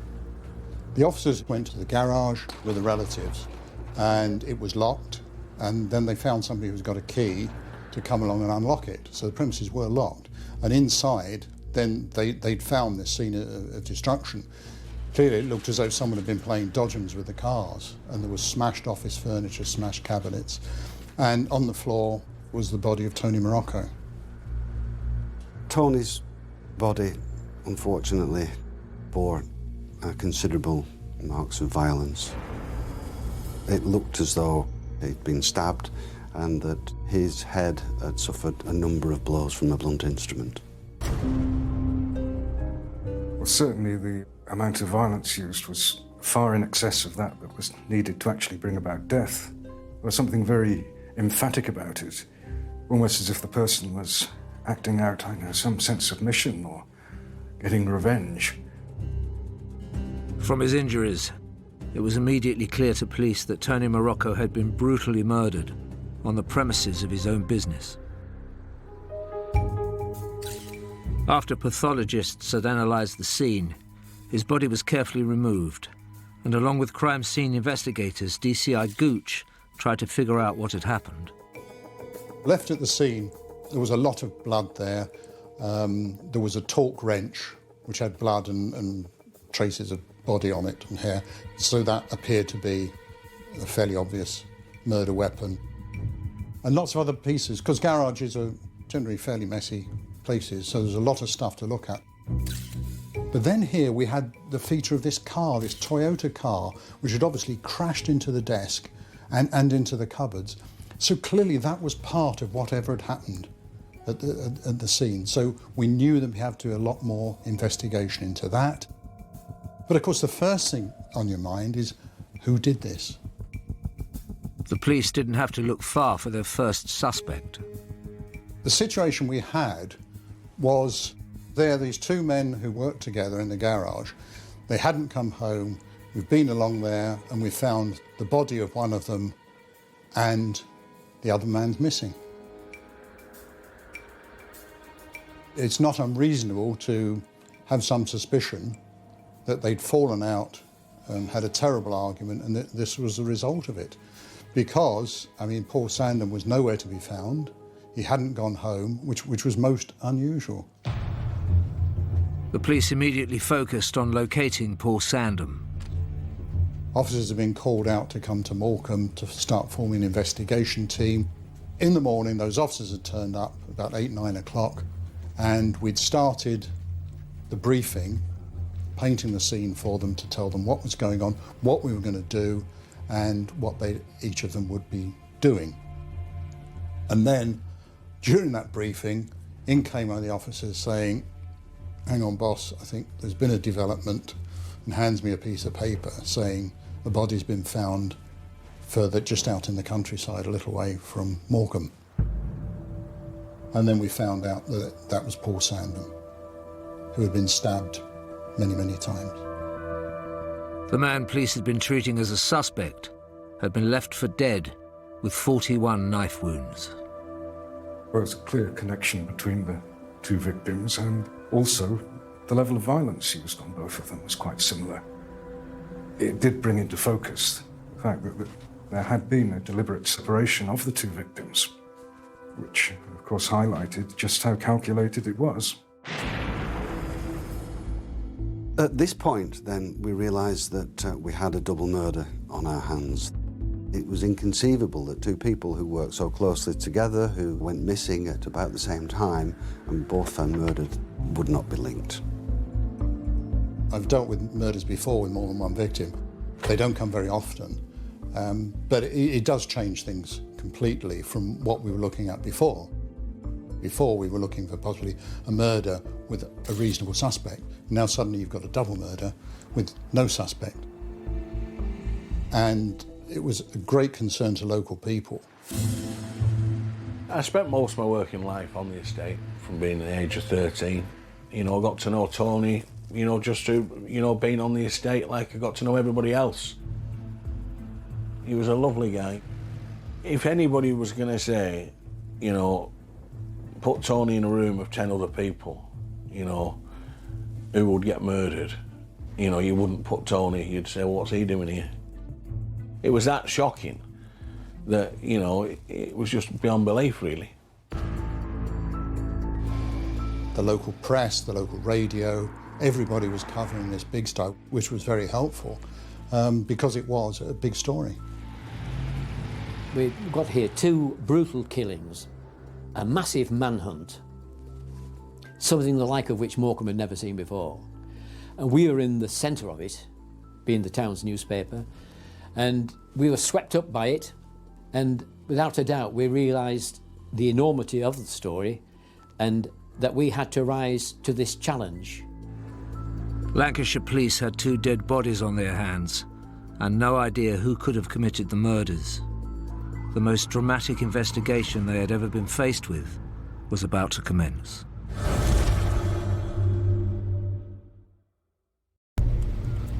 Police in Morecambe were dealing with a brutal double murder and no suspect. The body of Tony Morocco had been found at his garage business, and his co-worker Paul Sandham was found a mile down the road in a field. He'd been stabbed 41 times. When people learned of what had happened to Tony and Paul, it was just pure shock. Or anybody on the estate could quite believe what had happened. It was unreal, just unreal. Tony Morocco was very well known. He had a wide circle of friends and a big customer base. His partner Paul probably was lesser well known, but he'd obviously known to all the customers. Sad thing for Paul. Paul had just recovered from cancer. You know, had gone through a grueling time with that. You know, to have his life pulled away from him in one flash of it, you know, it was absolutely shocking. After speaking to friends and family, police started investigating Tony's business, hoping to find a clue that would lead them to the murderer. The kind of work that Tony was involved in, the purchase and sale of low-value vehicles, indicated to us that it was largely a cash business, but there was no cash found on the body. So we did some checks, and we were right that there should have been some cash there. It looked like a robbery might have been the motive. In addition to that, Mrs. Morocco was able to tell us that Tony had a heavy gold chain around his neck, which he never took off, I think for sentimental reasons, except for just one occasion when he'd broken a link and it was repaired by a local jeweller. And that was missing as well. Armed with their evidence, police began building a picture of what could have happened on that fateful night. It became apparent to us that Paul Sandham had been taken away and murdered first. We guessed that this Toyota car had been used to take him away, presumably on a test drive.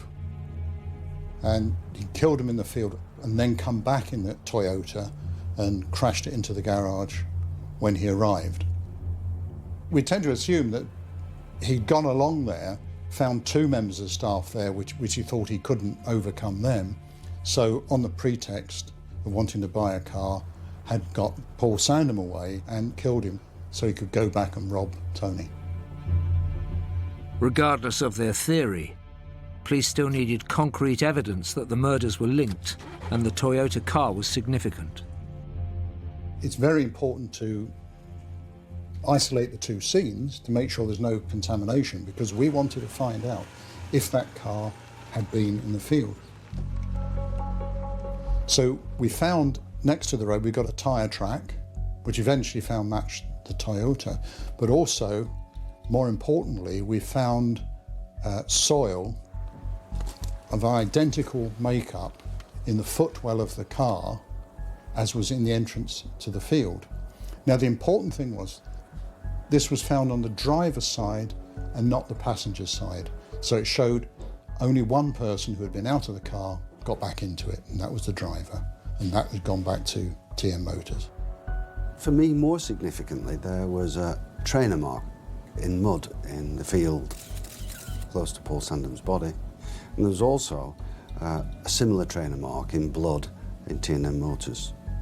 So it was clear to us that the murders were linked, and the Fila trainer mark was a definite scientific link between those two murders. With the crashed Toyota car left at the garage, police needed to establish how the killer had travelled around. One of the lines of inquiry which we had was to try to establish whether or not there was a getaway vehicle involved and whether or not anybody had seen it. The only thing that we could find out was that somebody dimly recalled seeing a pedal cycle propped up against the wall outside T&M Motors. And to be honest, I don't think that the police put a great deal of store by that at the time, because who goes to commit a murder on a pedal cycle? One of the members of staff of the garage who worked there part-time came in to help us, and he checked to see that all the cars were there, and he found there was one missing. And this was a white MG Metro, which was probably the best of the bunch of cars that were in the garage, and that one was missing. Not only was the car missing, but also the paperwork, the logbook and the receipts and that for the vehicle. So clearly the murderer had not only just taken the car as a getaway, he'd also made sure he got all the documents for it. So clearly he probably intended to move the car on later, and that was important to us. I mean, it tells you a lot about the person you're looking for, that this isn't somebody who's just done something on the spur of the moment. The fact that he's lured one man away to kill him just so he can go back and do a petty robbery shows this is a dangerous and determined person. DCI Gooch had another suspicion about the murderer's connection to the crime scene. Did he know the garage? Had he been there before? You take the idea, he wouldn't have come from a million miles away. It's fairly tucked away on the Whiteland estate. It's something somebody local would have known, or somebody who knew the area very well. You wouldn't have just turned up there from a long way away and gone there on spec. With the white Metro missing, they now had a vehicle to look out for. The car was placed on the police national computer as a vehicle of interest and also flagged with other relevant organisations. There is an organisation which members of the public and car dealers can use to check whether or not a vehicle is stolen.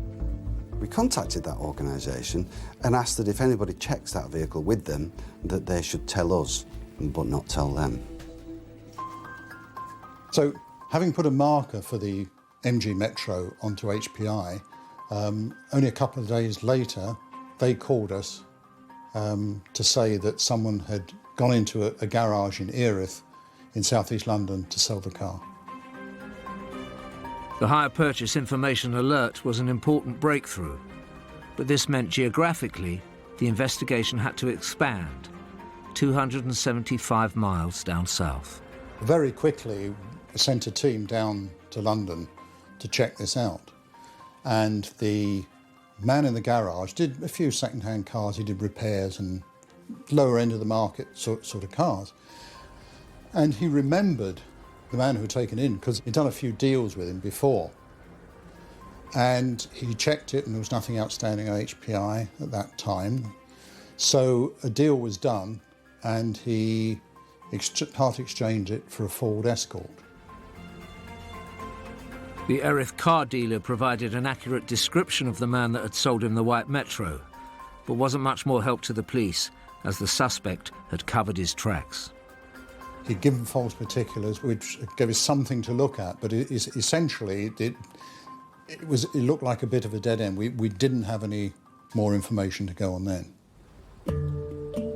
Unfortunately, and perhaps alarmingly, the car dealer had traded on the MG Metro, but luckily for us, he knew where it was, and we were able to catch up with the vehicle pretty soon thereafter.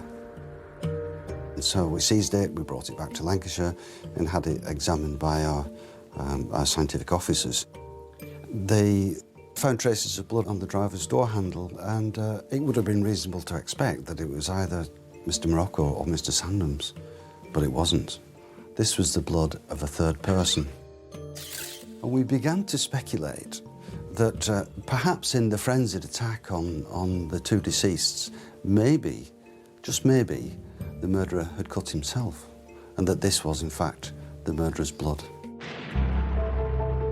It was looking like a DNA breakthrough. All police needed was a match. Another important element that came in then was the car that he'd bought from the dealer in Erith, because we had the registration number for that. And then we found, by putting that on the police national computer, we found the car had been stopped in the City of London. Now, what was happening at that time, there was anti-terrorist procedures. Now, the officer who stopped him couldn't actually remember it, but we knew it was near one of the CCTVs that was part of what they call the Ring of Steel around the City of London at the time. Now, when we got that film back, there was the car with a man driving it. Now, the pictures were a bit fuzzy, not good enough to identify, but we noticed that the hand on the steering wheel appeared to be bandaged. Using the description supplied by the Erith car dealer, the police released a sketch of the suspect to the national press, hoping it might trigger more leads. After we'd released the artist impression, I got a phone call in the major incident room from a detective from the Kent Constabulary. And he told me quite definitively, "Here, Gov, I think I know who did your murders." And the hairs on the back of my neck stood up. This sounded like a breakthrough. There appeared to be a link with a man who'd been robbing jewellery shops in Kent. There was some CCTV footage of one of the robberies where the offender was particularly and gratuitously violent towards the shop assistant, punching her in the face when there's absolutely no need to do that. DC Cullen was one of the officers involved in that investigation. He told me that he thought the person responsible for our murders was a man by the name of Terence Derrick Clifton. Clifton was a suspect in the robberies, and having seen the artist's impression of the man Lancashire police were trying to track down, DC Cullen had thought the resemblance uncanny. We did some quick checks on the name and the date of birth provided to us by Dick Cullen, and I was delighted to find that Clifton had a conviction in Lancashire, but not just Lancashire, Morecambe. This clearly made a connection between a man who lived in the South East London area and sleepy old Morecambe in Lancashire. I think when the link was made with the earlier crimes, the robberies of the jewellers, for example, it became apparent that this was an individual who was on the fringes of society, who seemed to see himself as outside the law, somebody who's very much playing by his own rules, maybe with his own sense of purpose. Armed with their new evidence, the police moved quickly. The hunt was on for Terry Clifton.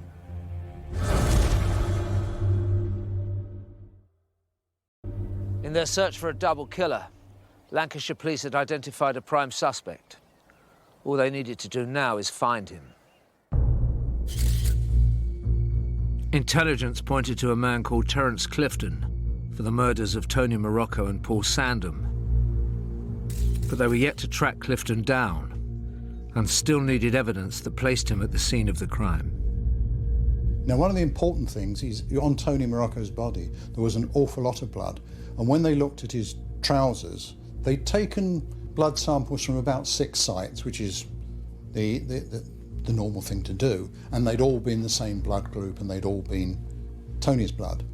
However, they went back to it then and looked inside the pocket where his money would have been. And inside the pocket, another blood sample was taken, and that turned out that that wasn't Tony's. So suddenly, here we had the blood sample from the murderer, we thought. So now the case is really building up. We've got this suggested name from the intelligence officer in Kent. We've got a description that would appear to be matched. And now we've got blood from the murderer in the pocket of the deceased. So now we've got to match it.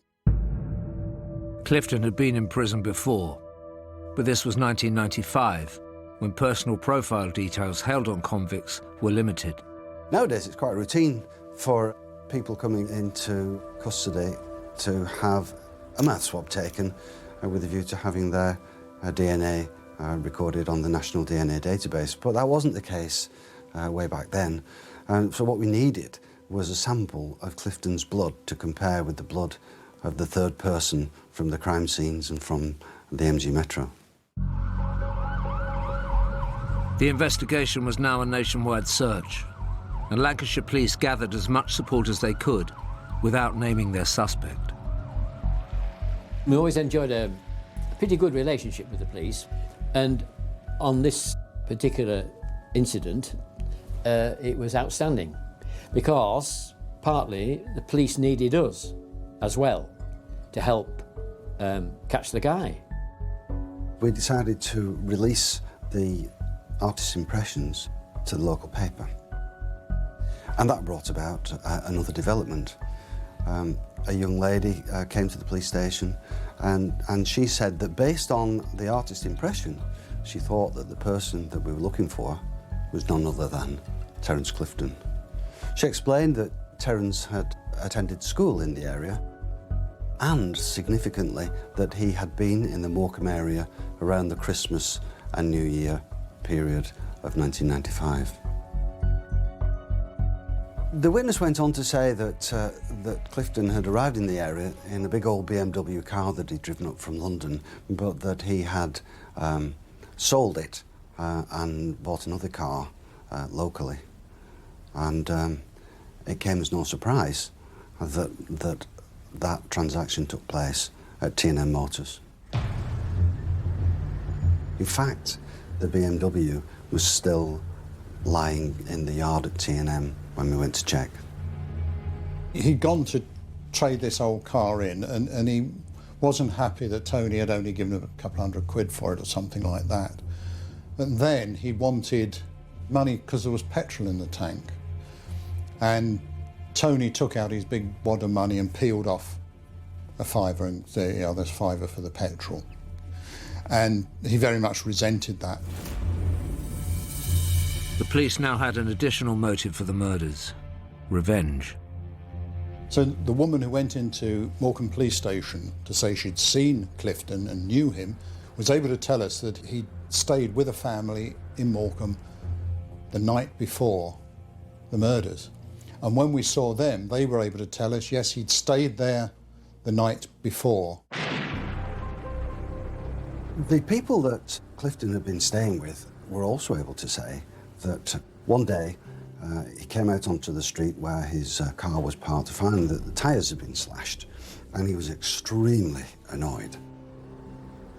He turned to his schoolmate, the person he'd been stopping with, and asked to borrow his pedal cycle, saying that he was going to go down to the Whiteland estate where he knew a couple of blokes who were going to sort him out a motor. This, of course, explained why no car was seen at T&M Motors and explained the presence of a pedal cycle propped up against the door at the relevant time. A little while later, Clifton appeared back at the family home. Then he was driving a white hatchback car and the pedal cycle belonging to the young man with whom he'd been staying was sticking out the back. So he returned the pedal cycle and set off, saying that he was bound back for London. Police confiscated the bike for forensic testing, where blood was found that matched that on the white Metro and in Tony Morocco's pocket. But they couldn't connect this blood to their suspect. So we're obviously waiting for a DNA match to see whether or not we could definitively tie that blood to Terence Derek Clifton, but at that stage we didn't have it. The police could only get the blood test they needed if they were able to arrest Clifton.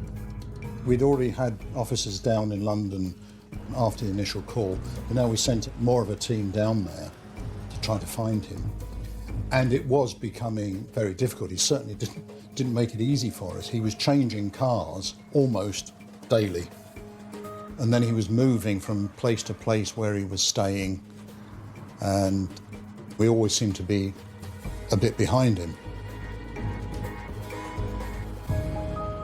I get a sense of a continuing theme of him versus the world. Him seeing himself as this character, almost a heroic character who can rise above adversity and demonstrate, in some respects, a superiority. He can give the police the runaround and get away with pretty much what he chooses. When it was a bit of a manhunt to London, well then you think, Jesus, help me catch him. Everybody was sort of like shocked and look, you know, it was very hard for everybody. I mean, you know, it's all right for me to sit here saying it was hard. Imagine what his family felt like. At this point, Lancashire Constabulary had officers at a police station in Bexley Heath in Kent, and they also had backup from the Metropolitan Police. The murder investigation was turning into a manhunt. He was always giving an alias, but there's a common theme to those aliases.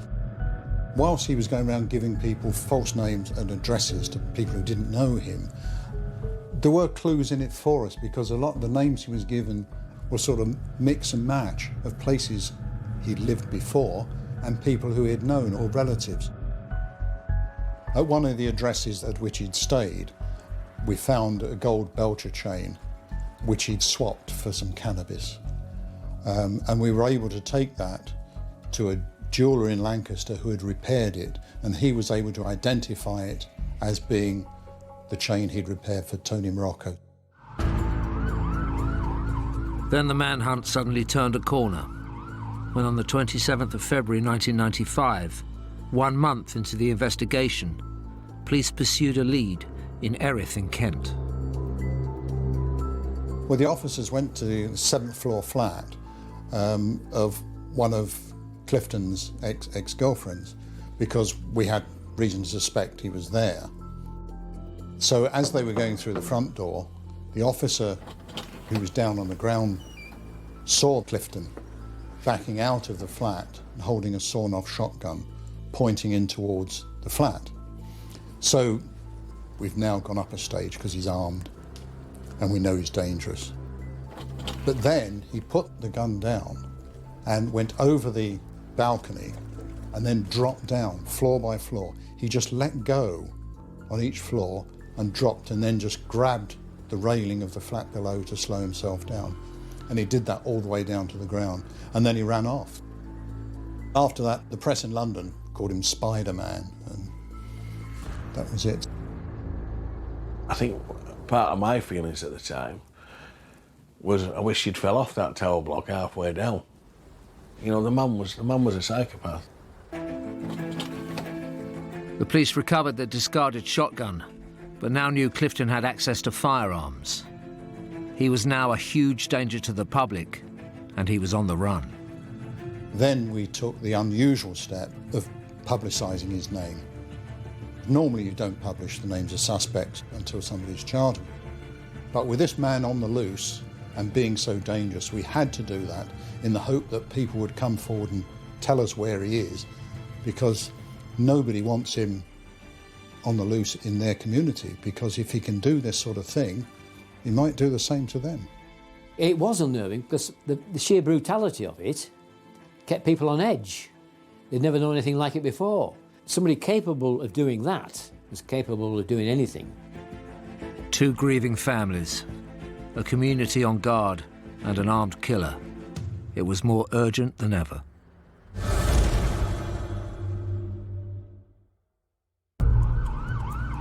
The police were closing in on Terence Clifton, who they believed had killed Tony Morocco and Paul Sandham in cold blood. The London team had been chasing down the long chain of cars that Clifton had been buying and selling on. And they were hot on the trail of one particular car when they identified it parked up in a street. So the Metropolitan Police, firearms team and Lancashire officers kept a watch on the car. And a man came to the car and got in. He was immediately surrounded by the armed officers and was arrested at gunpoint. Unfortunately, it wasn't Clifton. It was, however, a man who'd bought the car from Clifton only a number of hours previously. And once he'd been dusted down, he was able to tell us that, and to tell us the car that Clifton had bought off him. We were now only hours behind our suspect. Clifton was reported to be driving an Austin Montego. Now in possession of information that he was in the Montego motor car, there were a number of officers plotted up in the area, and then two officers saw him get into the car, and then he went round and parked up in Finstead Road.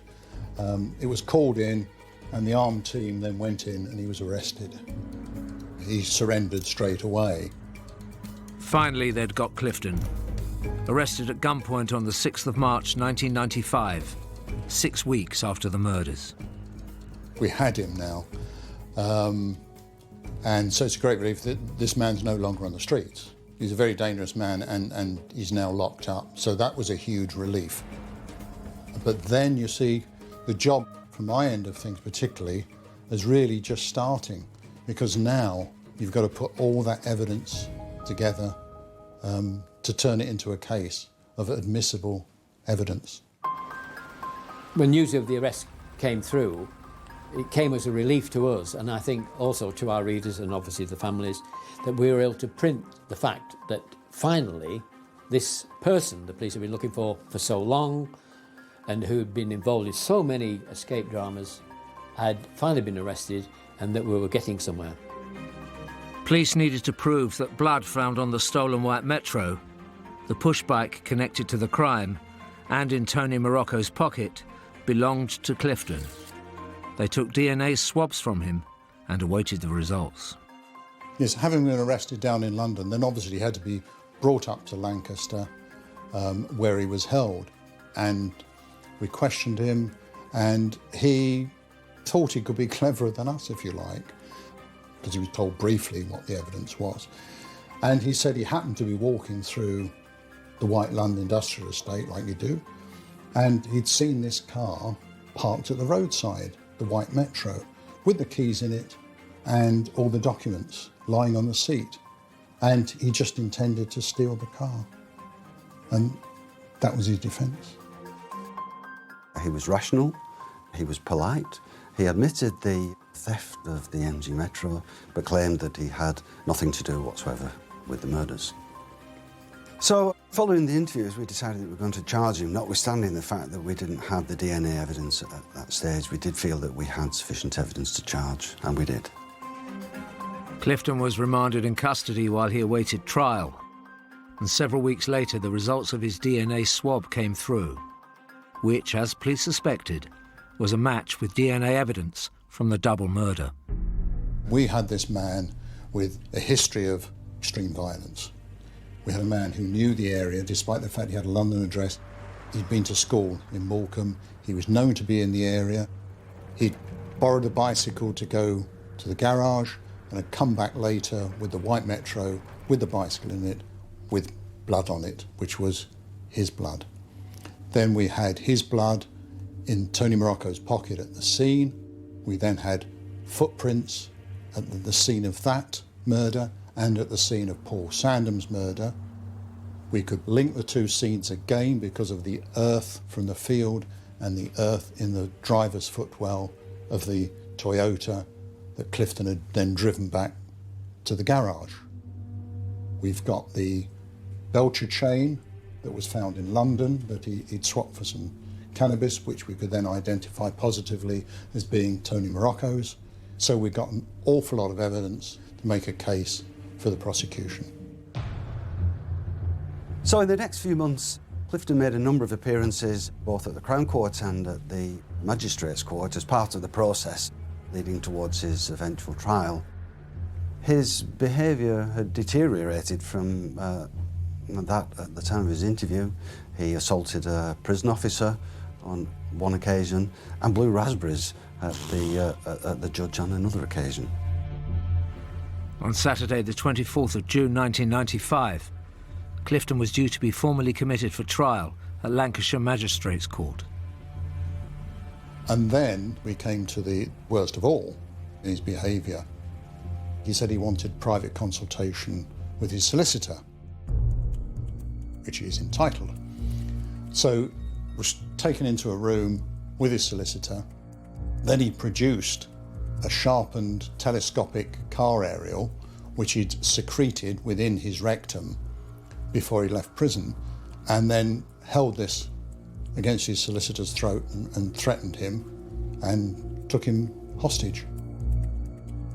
We called in a hostage negotiator, and we also called in officers who were trained to put an end to a siege like this by more forceful means.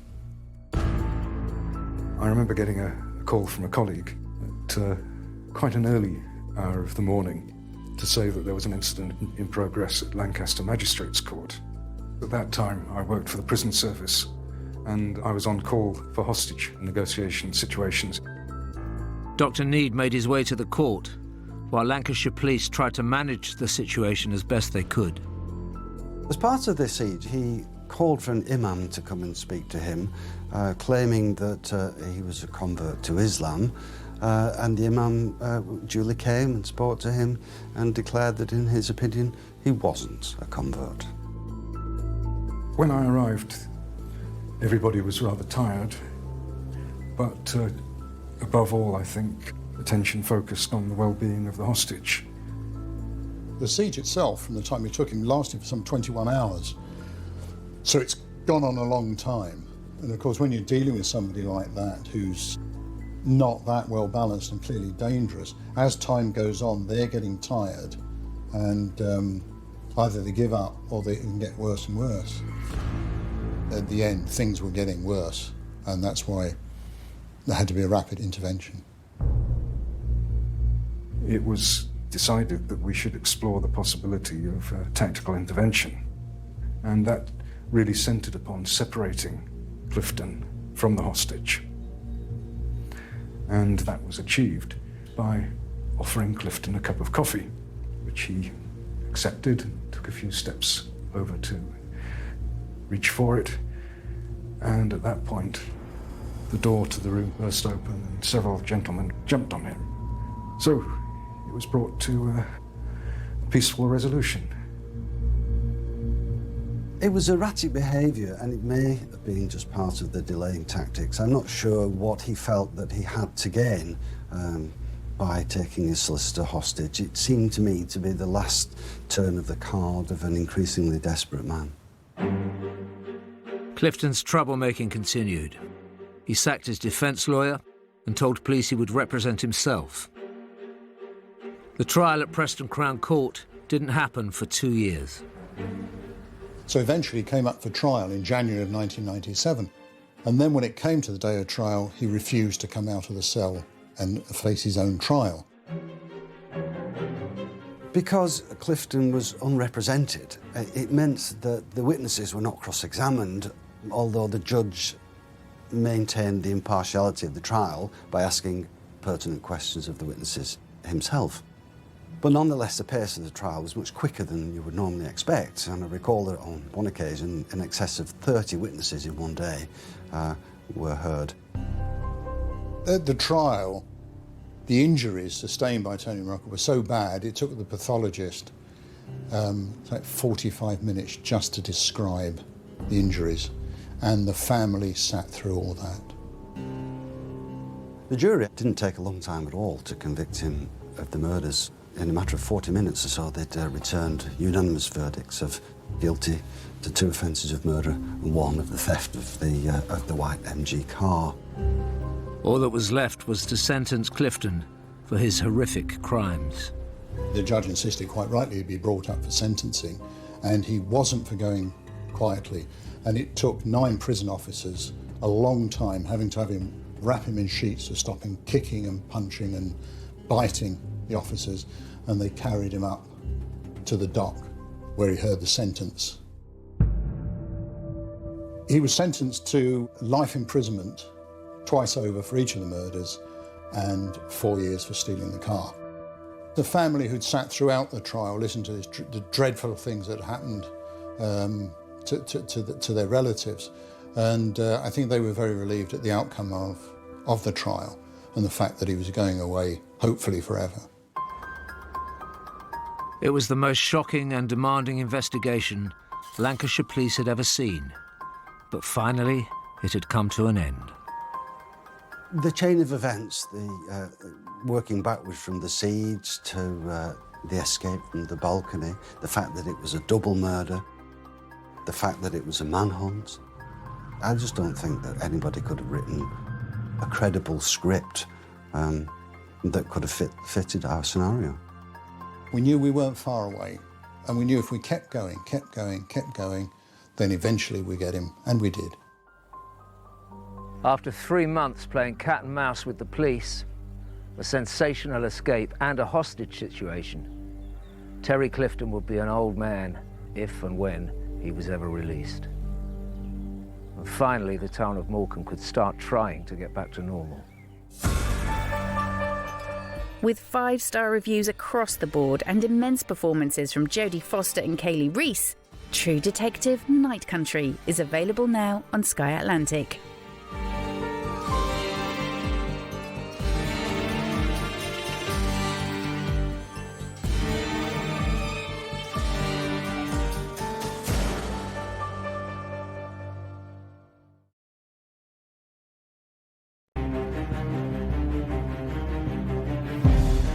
Emergency.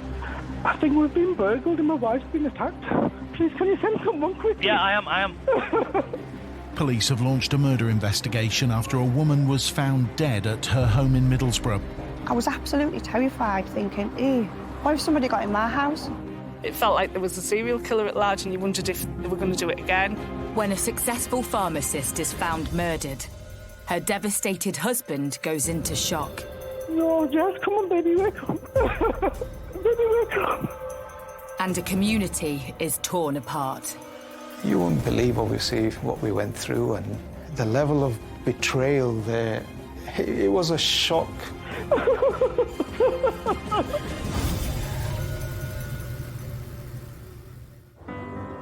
In the northeast of England lies one of Middlesbrough's most attractive areas, Linthorpe.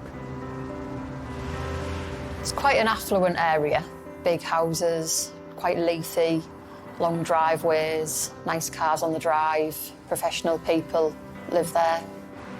You know, it's a family area, it's very friendly. Best part about it is the neighbours, you know, we all get on and good community. It's very safe, yeah.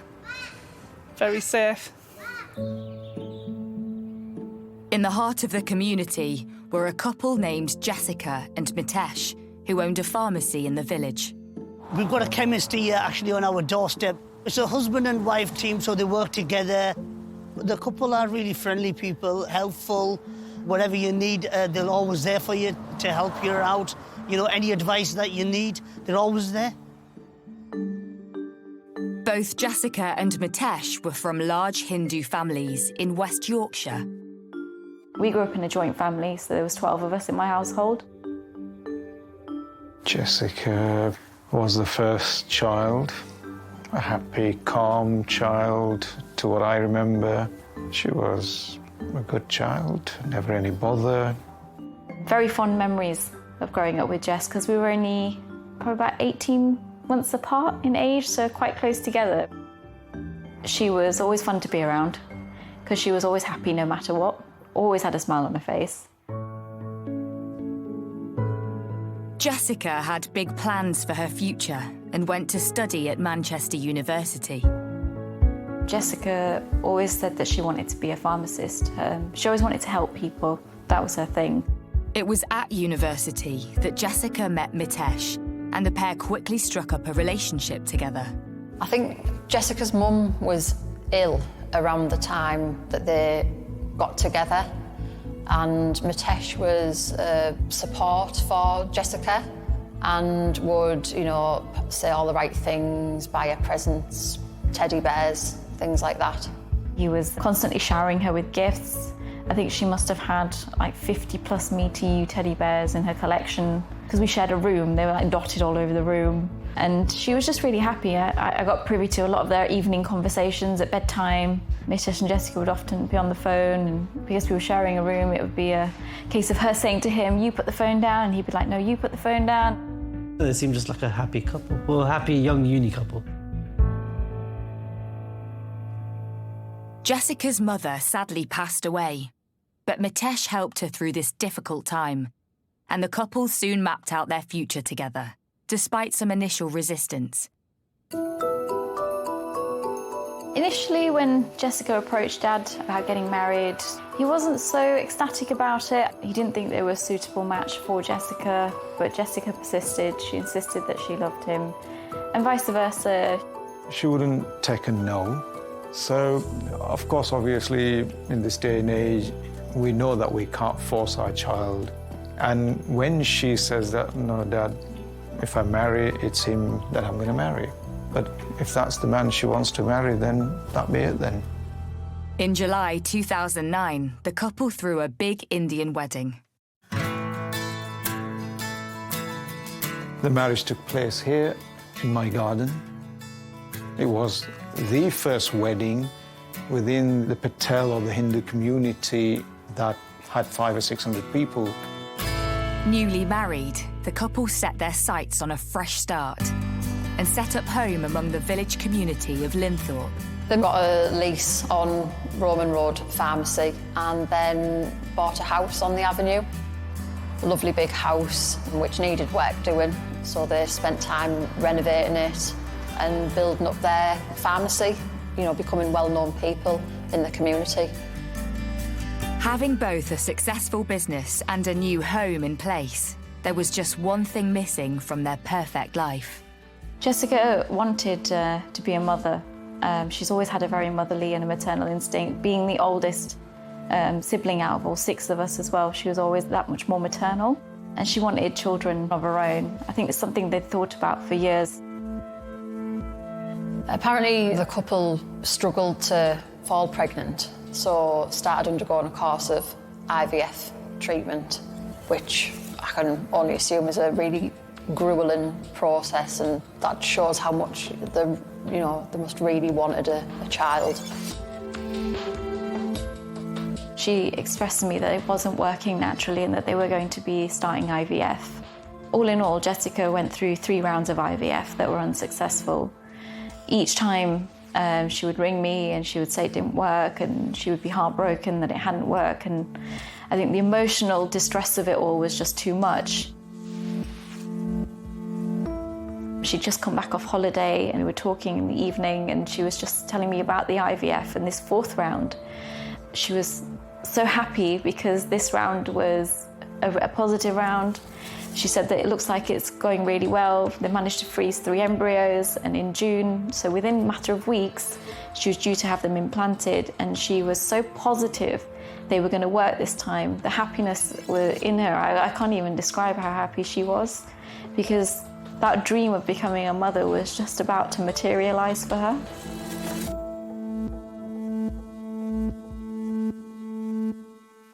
But just weeks before Jessica's dream of motherhood could be realised, everything changed. It's emergency. I think we've been burgled and my wife's been attacked. I've just come home and the house is ransacked and she's just on the floor. She's got duct tape all over her and she's like unconscious. Right, you said is your wife breathing? Can you feel the pulse? No, I can't feel anything. Her hands are really cold. She's got like blood on her nose and stuff dripping out onto the floor. Please, can you send someone quickly? Yeah, I am.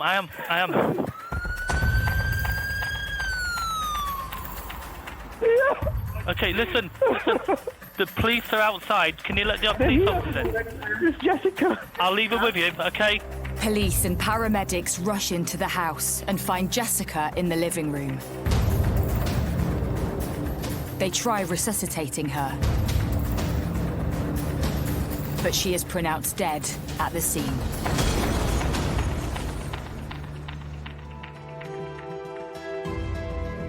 All we knew was that there'd been a murder, her husband had came home from work and found her. Has somebody broken into their home? And is it a burglary gone wrong? It was just utter shock that, you know, anything like this could have happened.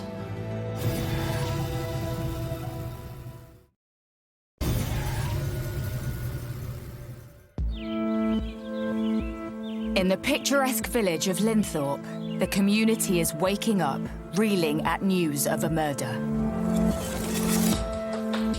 But the previous morning, May 14th, started out like any other day in the Patel household. Jessica and Mitesh had been in the pharmacy working. Jessica's dad popped into the pharmacy to speak to them both. I can see that smile on the day I walked in, which would have been just after 10 o'clock. And I can still see her far back because it was a sort of a deep pharmacy. So I said, I'll be down next week. And she goes, OK, Dad, I'll see you next week. Of course, I did hug her. And I couldn't believe that I would never see her again.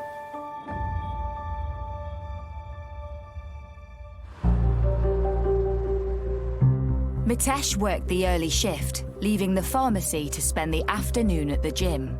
Jessica went home, Mitesh pops back to the pharmacy, goes to the local pizza shop to pick up a pizza for the pair of them, texts his wife to say he was getting the pizza, he'd be home shortly.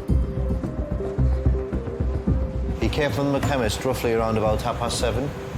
He ordered his pizza and then he left. We were quite busy at the time, so it must have been about 20 minutes, half an hour. He'd come back. I gave him his pizza. I shook his hand like normal, and he left with the pizza. Mitesh then goes home and makes the awful discovery. It's emergency. I think we've been burgled and my wife's been attacked. I've just come home and the house is ransacked and she's just on the floor. She's got duct tape all over her and she's like unconscious. Her hands are really cold. Please, can you send someone quickly? Yeah, I am. No, Jess, come on, baby, wake up. Baby, wake up.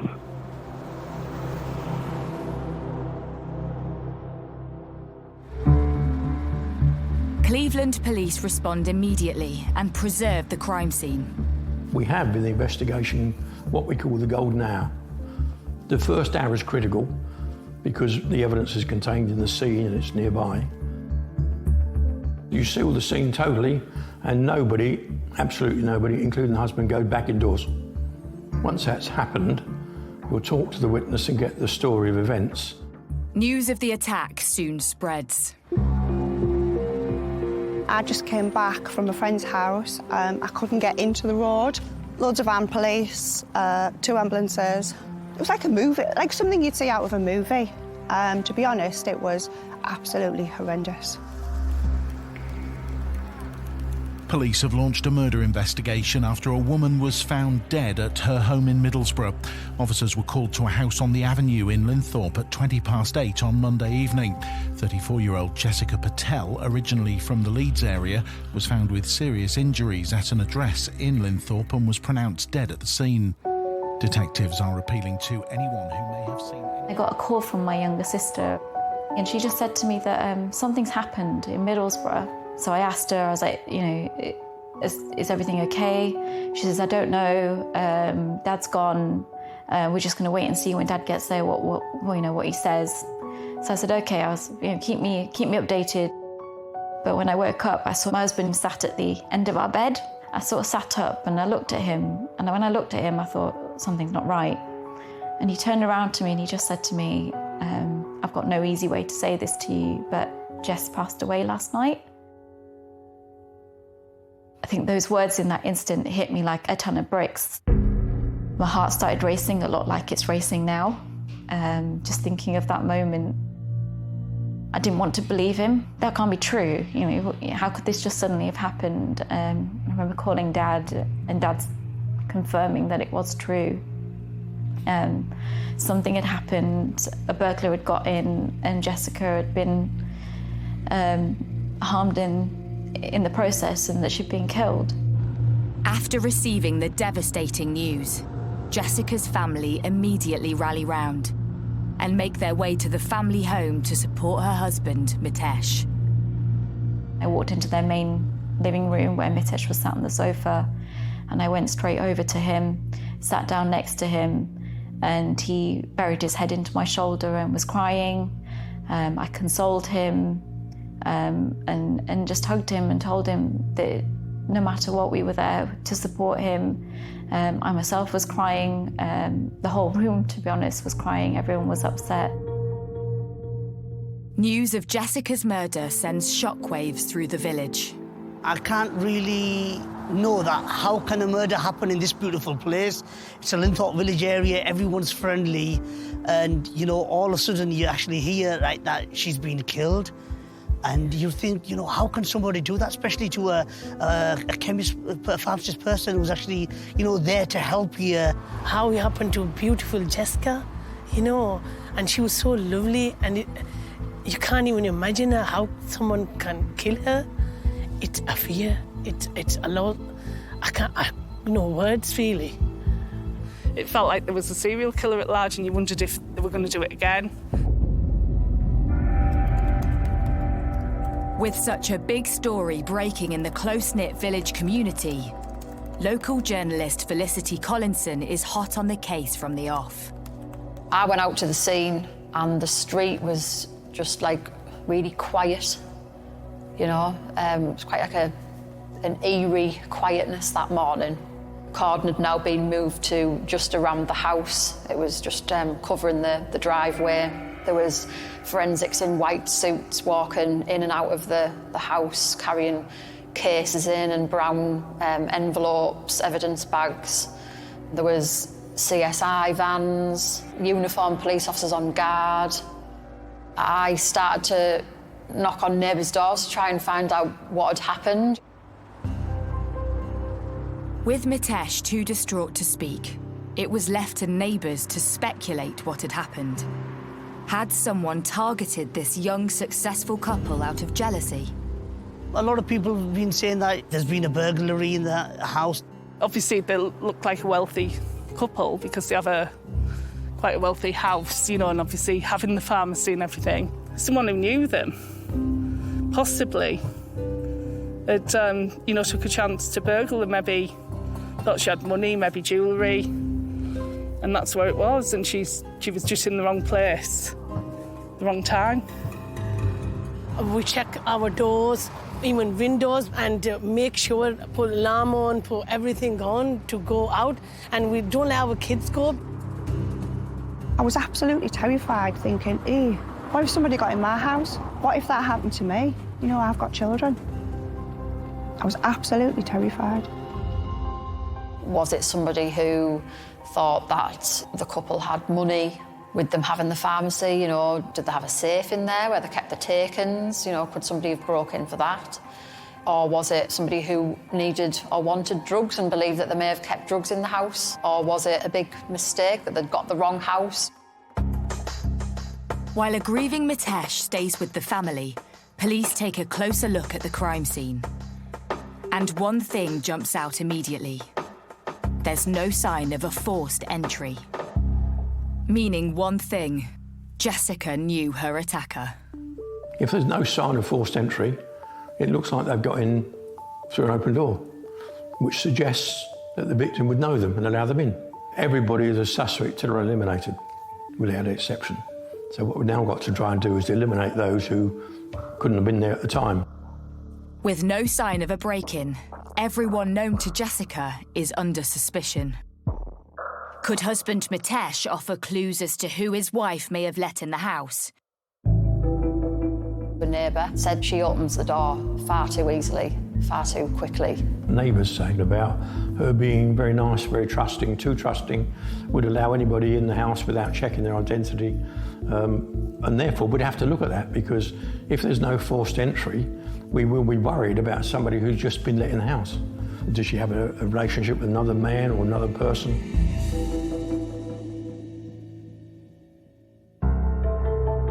Police need to identify a timeline of events in order to pinpoint when the killer gained access to the house. So they turn to Mitesh for help. You'll want to know where he was, what time he went, because the timeline, when he left and when he came home, is significant. Because you need to be looking at perhaps other houses and CCTVs. Mitesh explains to police that after going to the gym, he had gone out to get pizza at his usual takeaway, before returning home to discover his wife's body. The husband of the victim seemed like he was a pleasant, kind of like quiet type of guy, wasn't he? He'd just do his work. He'd come, he'd order his food, you know, go home like everybody else. The pizza parlour's CCTV helps police create an exact timeline of the evening and when Jessica was left alone. The police came in to the shop and kind of like asked for the camera footage of the husband of the victim, and basically kind of explained what was going on in a small way. They didn't really tell us exactly what was going on, but they just kind of gave us a clue to why they need, you know, and what's happened. He took my camera, CCTV camera, he took it from here. He said, I want to see what's going to happen in here, like when he came, when he go out, that's it. With Mitesh's movements that evening clear, police are still no closer to establishing who had gained access to their home. But post-mortem results help police identify the cause of death. Could this lead to clues as to her attacker? It's found that she died from pressure to her neck. There was also a suggestion that, from marks to Jessica's neck, that a ligature of some sort had been used. In asphyxiation, of course, you've got to look at was something placed over a mouth, over a nose, was there some other way of stopping the oxygen getting to her? All those sorts of things you expect the examiner to tell you about. Despite this crucial information, no murder weapon is found at the scene. 3 days into the investigation, and police are no closer to a motive or a suspect. Police hadn't arrested anybody. I know personally I felt a bit of worry for the people living in that street. You know, I would have felt worried. But on the 17th of May 2018, things take a dramatic turn. A man has been arrested in connection with the murder of a woman in Middlesbrough. Everyone was talking about it, that they've caught somebody. When we find out who the police have arrested, it's just tragic, just a tragedy.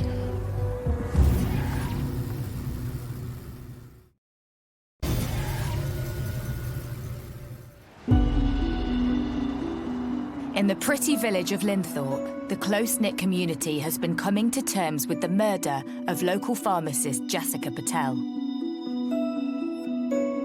In the days since, Jessica's family rally around a grieving Mitesh. On Thursday morning, we proceeded to Mitesh's house again, just to lend support. I spent the morning there, but then Dad received a call from the liaison officers asking us if we could return home because they needed to speak with us. They didn't really tell me what it was for, but something related, which I thought they may want some more statements. We come home, we sat in that room, and there's the police, the family liaison officers, and they said, Mr. Patel, we have to tell you this. It's Mitesh.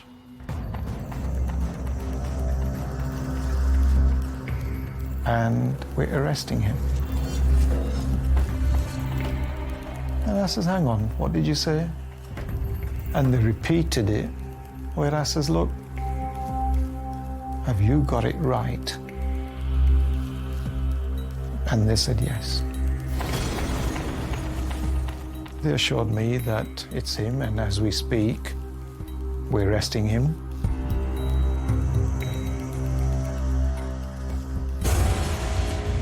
Having just spent the morning comforting Mitesh, his arrest comes as a shock to Jessica's family.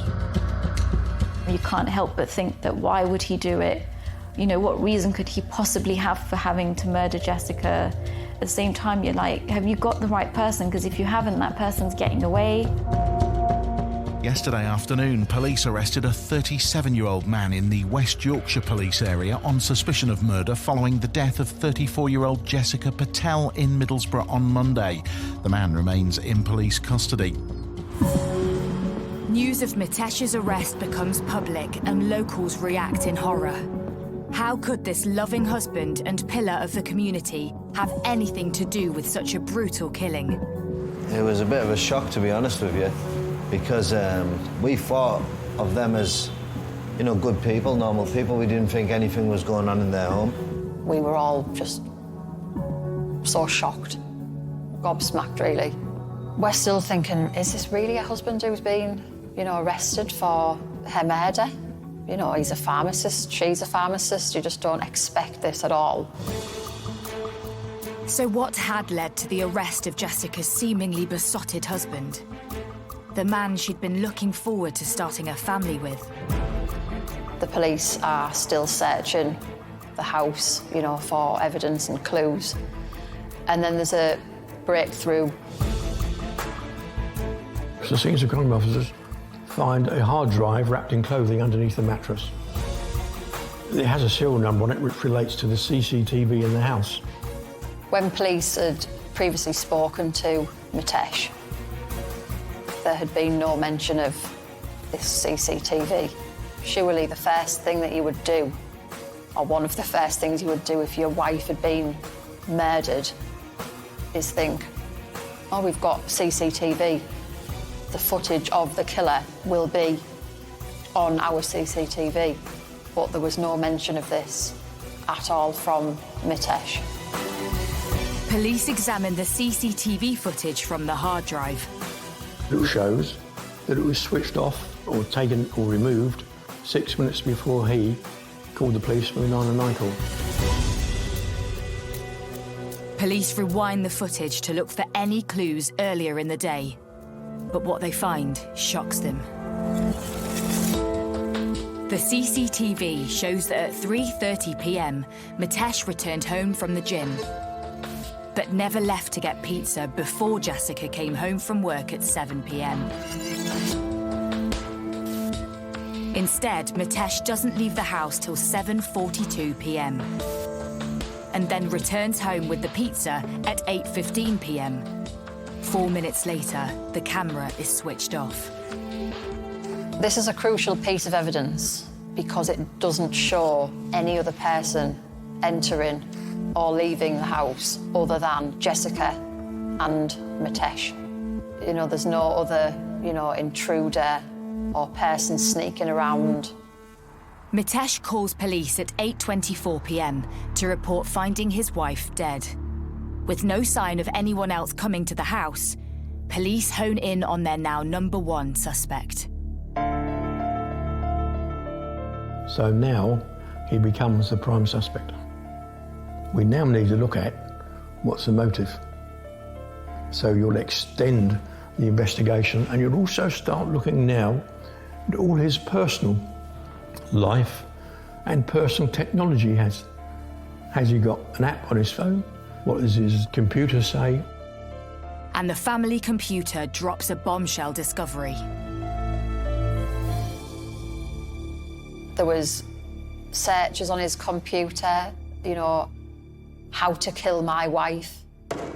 His searches included employing overdoses of insulin, employing perhaps strangulation. We've also got searches on his laptop and on his phone about the fact that he will earn £2 million in insurance payouts from his wife's death. Have police finally uncovered a motive for Jessica's murder? These were various policies that were taken out at various times. It's interesting to note that the first policy was taken out shortly after Mitesh Patel had begun in 2013 to investigate ways to kill. But the biggest breakthrough comes when police look at Mitesh's mobile phone, which recorded his heart rate and activity. Mitesh Patel was not to know that he had this particular app activated on his phone. It tracks not only his steps, but also if he's done any staircases. The app reveals to detectives that immediately after Mitesh had arrived back at the house, at a time when he said he discovered Jessica's body, he had also gone upstairs for 4 minutes before calling 999. There was no reason, no innocent reason, for him to have done that if he was coming home to find his wife's body on the floor just to the right of the front door. So what had gone on that fateful day? And what was the truth behind their seemingly loving relationship? The 14th of May seemed to have begun like most other days. It's right that Mitesh went to work early that morning. Jessica got into work herself an hour or two later. The day continued as other days. Because he'd worked the morning shift, Mitesh Patel left work. He was due to go to the gym at lunchtime, and then he went home. He spent the rest of the afternoon in the family home, and he was there when Jessica got home from work. Of course, he was to lie to the police about that, but he was there when she got home from work, shortly after 7. Detectives established Jessica was killed soon after arriving home. And before Mitesh left the house to get pizza 42 minutes later. After he'd murdered his wife, he left the house. He then went to the pizza parlor just down the road and ordered a takeaway. He looked like he was on edge or there was something wrong with him, but we didn't take any notice. He returned to the family home. He's got to have dismantled the CCTV footage, gone upstairs, hidden it, then come downstairs and then made the call. It's emergency. I think we've been burgled and my wife's been attacked.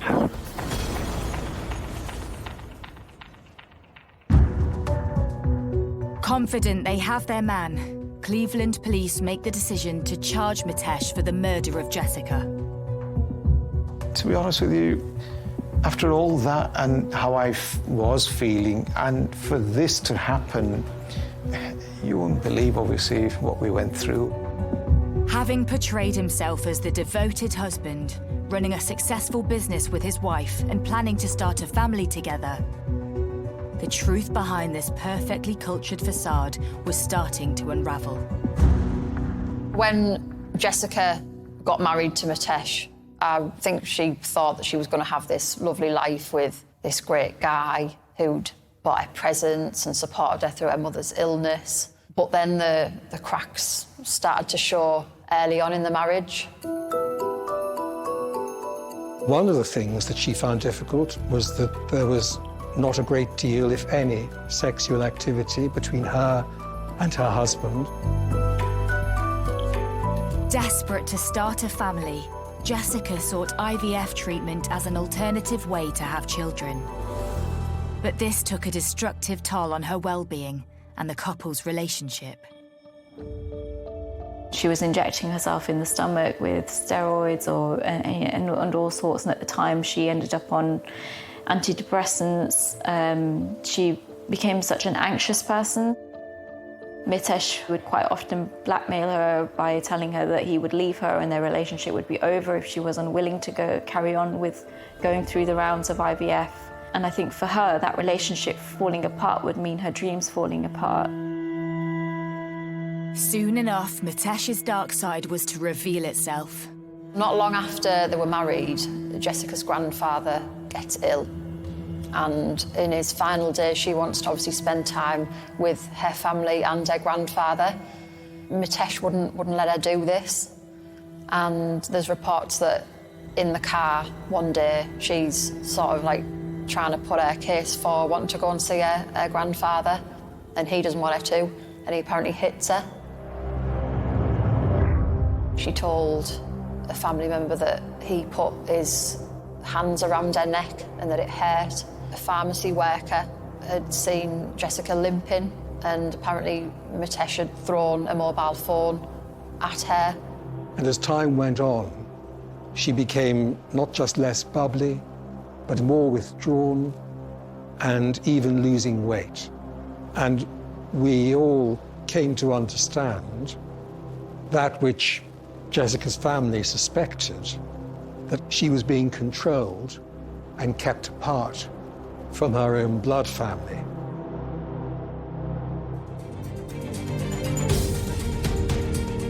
But what could have led this once happy marriage to end in tragedy? Why did Mitesh want to keep Jessica apart from her family? And why did he end her life in such a violent way?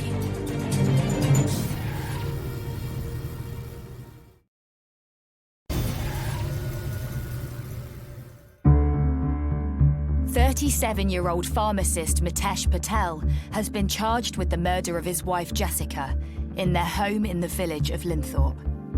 Having pleaded not guilty, the case is sent for trial. To be honest, we can't believe that he had the audacity to plead not guilty when there was all of this evidence against him. It was just bizarre that he would even try to, get off with this. In December 2018, the trial begins at Teesside Crown Court. Well, in my life, I had never gone to a court before, never ever been in a court. We knew it was coming. To be honest with you, I didn't want to be there. For the first time since his arrest, Jessica's family comes face to face with her alleged killer.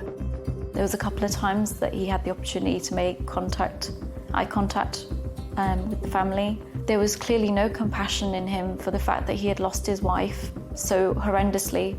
He didn't at any point scream his innocence. I don't think I could ever recall him saying, "It wasn't me, it was somebody else." The prosecution reveals how Mitesh first appeared to police. When he was first seen by the police, it was noticed that he had scratch marks down his neck. He was in due course to explain those away as having been as a result of his session at the gym that lunchtime. Well, that was clearly not the case. Further work by the forensic scientists were to reveal that underneath the fingertips of Jessica Patel was his DNA, particularly on the right hand, and she was right-handed. So the picture began to be built up of a struggle in which Jess had fought with her attacker, and clearly that attacker was her husband, whom she had scratched down the front of his neck.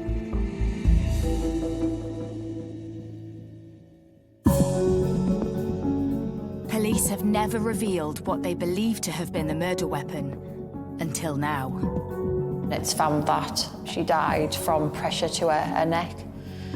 At the scene in the house was a Tesco carrier bag, and tests showed that the inside of the bag had traces of Jessica's saliva and blood in there. There was also suggestion that from marks to Jessica's neck that a ligature of some sort had been used. So it was surmised that the Tesco carry bag had been used to suffocate Jessica. After suffocating her, the court is told Mitesh bound her with duct tape. Crucially for the prosecution case, a reel of duct tape was discovered in the pharmacy, with police believing Mitesh hid it after going to order pizza on the night of the murder. The jury were given both pieces to look at. They were photographed, and once the tape had been flattened, it was the clearest possible fit, just like a jigsaw puzzle. It was unique.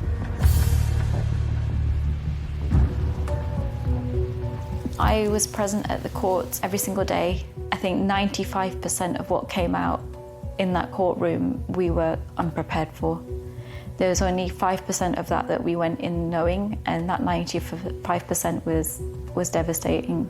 To learn what Jessica had gone through, how she had died, what he had subjected her to all those years, it was just devastating. But the biggest shock was yet to reveal itself in the courtroom. Far from the perfect life they had portrayed to the world, it seems Jessica was harbouring a secret about her husband. Jessica found evidence on her husband's phone of the gay flings he was having and of pornography. He insisted it's banter. He insisted he loved her more than anyone. And if she wanted, he would give up seeing anyone else. He said all he wanted was her and to have their baby. He had extramarital affairs with men. He was a regular user of the gay app, Grindr. He was caught in clinches with another man in the pharmacy, which was recorded on the pharmacy tapes. But it soon became clear to the courtroom that Mitesh had already found another love abroad. Messages were found on his phone from a lover in Australia who he wanted to set up another life with. In 2011 December, on the Grindr app, he met a guy called Amit Patel. So was Mitesh's dreams for a new life the motive behind the callous murder? Mitesh cunningly plotted to remove Jessica from the equation. He basically wanted Jessica out of the way so that he could move on and start this new life in Australia with his apparent soulmate. But not only did Mitesh have a secret lover who he planned to move to Australia to be with, he had an even bigger plan. Mitesh wanted to bring up a child with his new lover. The child he should have been bringing up with Jessica from the frozen IVF embryo. I still can't believe that somebody could go down to that sort of level. He wanted to take this embryo with him to Australia. That was his plans.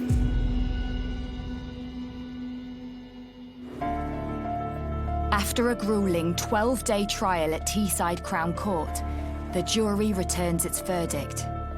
Mitesh is found guilty of Jessica Patel's murder. He is sentenced to 30 years in prison. When the judge passed the sentence of 30 years, again, his expression, I watched him the whole time, his expression was blank. Nothing at all. And he was gone in an instant, taken away in an instant. With Mitesh now behind bars, Jessica's family is slowly coming to terms with life without her. She was a fantastic older sister to the rest of us. I'm always going to have so many fond memories of growing up with Jess. It's just so unfortunate now that I have another memory that's so tainted. I always can't help but picture her lying there on that floor in that living room, fighting for her life. And I always think of that moment because I can only think that she must have thought of us in that moment, knowing that her life was fleeing away from her, and how desperately she must have thought, someone save me, knowing it was her husband that was doing this to her. I just can't shake that moment from my head at all. It's just there forever to stay. I wish it would go away, but it just doesn't. I want to be strong, and I want to be living the way I used to, even though I know that it's not possible, but I want to be strong. This is the worst thing that could happen on this planet, and it's happened to me and to this family. I do not want this to happen to nobody. Even to this day, every day, and every time I think of her, there's a part of me that feels so much guilt inside of me that I couldn't do anything to affect a change.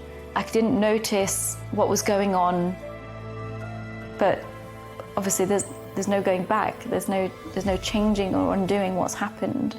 But you've still got to live every day with that guilt inside of you and somehow reason with it as well.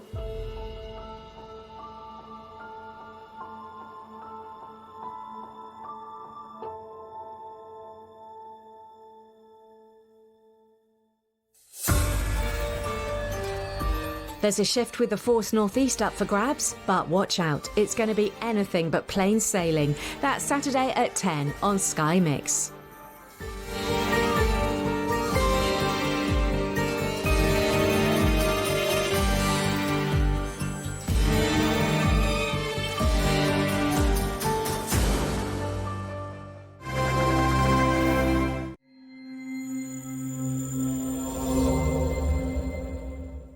Unexpected encounters and, well, unexpected side of people's character. I've always had a soft spot for that kind of thing. From the moment I met my college student girlfriend, I was completely smitten by the contrast in her personality. My name is Mike. I'm 30 and work in sales for a real estate company. I reckon I'm pretty average, like anyone you'd meet. If I have one thing to boast about, it's that I apparently have a knack for sales. I'm not exactly the motivated type, but for some reason, I've always been at the top of the sales charts since I joined. Getting big deals is what I'm known for in the office. I'm not particularly passionate about my job, and to be frank, I'm just working to eat. When I was job hunting, I was already determined to go with the first company that gave me an offer. And it happened to be this real estate agency. So when they try to ask me about my company spirit, I can't really answer it. Tonight, I'm sipping on some liquor that I don't even like, listening to my boss about his company pride. It's one of those typical corporate dinners, entertaining the bigwigs who were signing a huge deal with tomorrow. I was annoyed and wondered, why not just drink after we seal the deal? Inside, I'm seething. But on the outside, I'm all smiles. Guess you could say that's my special skill. By the time my boss was guiding the client into a taxi, saying hope all goes well tomorrow, I was wiped out. And now, I've got to hail a taxi for my own boss. What a pain. As I finally get a taxi, I stuff my boss inside and shut the door hard. He tells me, don't be late tomorrow. He's my direct supervisor, but he's not interested in the work's details. He just wants the credit and can't handle a deal on his own. Tomorrow's a competitive presentation, with a lot of rivals showing up. Feels more like I'm being used than relied on. Recently, I've come to realize that. I heave a sigh of relief as the taxi with my boss disappears from sight. I think of heading straight home and going to sleep, and I start heading to the nearest subway station. Despite it being a weekday, there's quite a crowd, and I weave through, trying not to bump into drunk folks. Fed up with the crowd, I opt for a less populated route, but that choice lands me in trouble. Someone help. Let go of me. I hear a young woman's plea for help in a dark alley. I instinctively turn towards the voice. I see a small-sized woman with glasses and a man who looks like a playboy having some sort of argument. The guy is pulling the woman by the wrist, dragging her towards an exit where a white van with its sliding door open awaits, likely his buddies inside. This looks like some crime scene for sure. I think about it, but honestly, I'm not keen on getting involved. As I'm deciding whether to walk away or intervene, I lock eyes with the distressed woman. The desperation in her gaze behind those glasses holds me. Without thinking, I find myself stepping between the man and her. I must have moved faster than I ever believed I could. Before I could think, my body just moved on its own. I guess there was something captivating in her eyes. Can't you see she's not into it? And are those guys your pals? This looks like a kidnapping. Isn't this a crime? My words seem to unnerve the guy, and he lets go of her arm. Sheltering her behind me, I tell the guy, just give up. To be honest, fighting isn't my strong suit. I really don't like confrontations or complications. Yet here I am, stirred into action by the intensity of her gaze. Back off, old man, or you'll get hurt. A guy spouting off words like some hoodlum on the street. Looking closer, he seemed like a college student. Hey, are these folks your friends? I turned and asked the girl.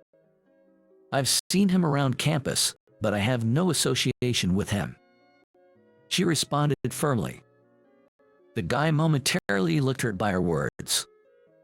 A tussle between me and him continued with shouts of let go and back off. Soon, the distant sound of police sirens grew closer. Probably, a passerby had seen the incident and called the police. Hearing the sirens, the guy clicked his tongue in annoyance. Just when I thought it was over, a heavy punch came flying at me with incredible force. I blacked out as I was slammed against a wall. The last thing I remember was that moment. When I woke up, I found myself in an unfamiliar room. The sunlight coming through the curtains. I felt a pain on my cheek, but my back was in even more pain. It seemed like I was on the second floor, with the distant sound of machinery coming from below. I recognized the nostalgic scent in the air. It was the smell of ink. Rising from the bed I'd been laid on, I checked my sore back. It appeared I had some scrapes. An old-fashioned clock on the wall showed it was 2 p.m. Oddly, I didn't feel panicky or desperate even though I was absent from work and had an important meeting that day. I absent-mindedly wondered who had taken over the crucial deal I was supposed to handle, but I quickly gave up on the thought. My cell phone, which was by the pillow, had a broken screen and seemed to be non-functional, probably from when I fell. Inadvertently, I had become that guy who loses contact on such an important day. My boss must be in a real panic. I said a silent sorry in my head for a moment and then let the thought go. I walked down the stairs, drawn to the sound of machinery. I found what seemed like a living area above a workspace. Judging by the number of dishes in the kitchen, I guessed maybe 2 people live here. Yet, I had no idea where I was. In front of me, there was a large machine with metal plates lined against the wall. I then guessed it's an old-fashioned letterpress printing shop, something I'd seen in books. Beside the machine, a tall man, wearing an apron made of sailcloth, was working. "Excuse me." I spoke hesitantly. He looked up, recognizing me, and gave a warm smile. "Ah, you're awake. You had quite a night. How you tried to help Valerie but ended up getting the worst of it," he remarked. He introduced himself as the older brother of Valerie, the college girl I had tried to help the previous night. Apparently, after I passed out, Valerie had dragged me to this place. That explained the scrapes on my back. He added with a slightly apologetic grin, "We probably should have called an ambulance." "Hey, can I borrow your phone?" I need to call my office. I've missed work without notice. He casually tossed me his cell phone. The unlock screen displayed a snapshot of him and Valerie laughing together. They seemed close. The response I got after calling my workplace was a series of angry shouts. At some point, I felt like this is something I can't handle on my own, so I switched to speakerphone, letting the guy hear such a call. The man, who was a letterpress craftsman, introduced himself as Bob. To begin with, I was told to show up, and I replied yes, then hung up the call. Bob said, "That's impressive." Well, it was a big job after all. What kind of job allows you to get verbally abused? Doesn't make sense. He said and then went back to his work. I did think he had a point. "So, you got fired." He operated the printing press handle with a loud clang. "Probably a demotion. It's such a pain." Regardless of arriving early at the office, the situation wouldn't get better. That thought made me reluctant to even go to work. After finishing his work, Bob invited me upstairs saying, "Let's grab some lunch." Hey, is that guy all right? Still unconscious? Then, a college girl from last night, with plastic bags from a drugstore in both hands, kicked the entrance door open. She probably had to kick it since her hands were full, but she came in quite energetically. "Hey, welcome back. This guy here is either getting fired or demoted because of you." Bob said that with a smirk, and his sister, Valerie, looked pale and dropped the bag she was holding. Then she glared at me. I was taken aback by her intense stare and straightened up, staring back. "I got it. I'll take responsibility. I'll take care of you. Don't worry." Valerie seemed to have a peculiar way of thinking. Bob was laughing his heart out. In the end, I reached the office just before closing time. As soon as I placed my bag on my desk, I was called into the boss's office. Inside, the supervisor, manager, and the CEO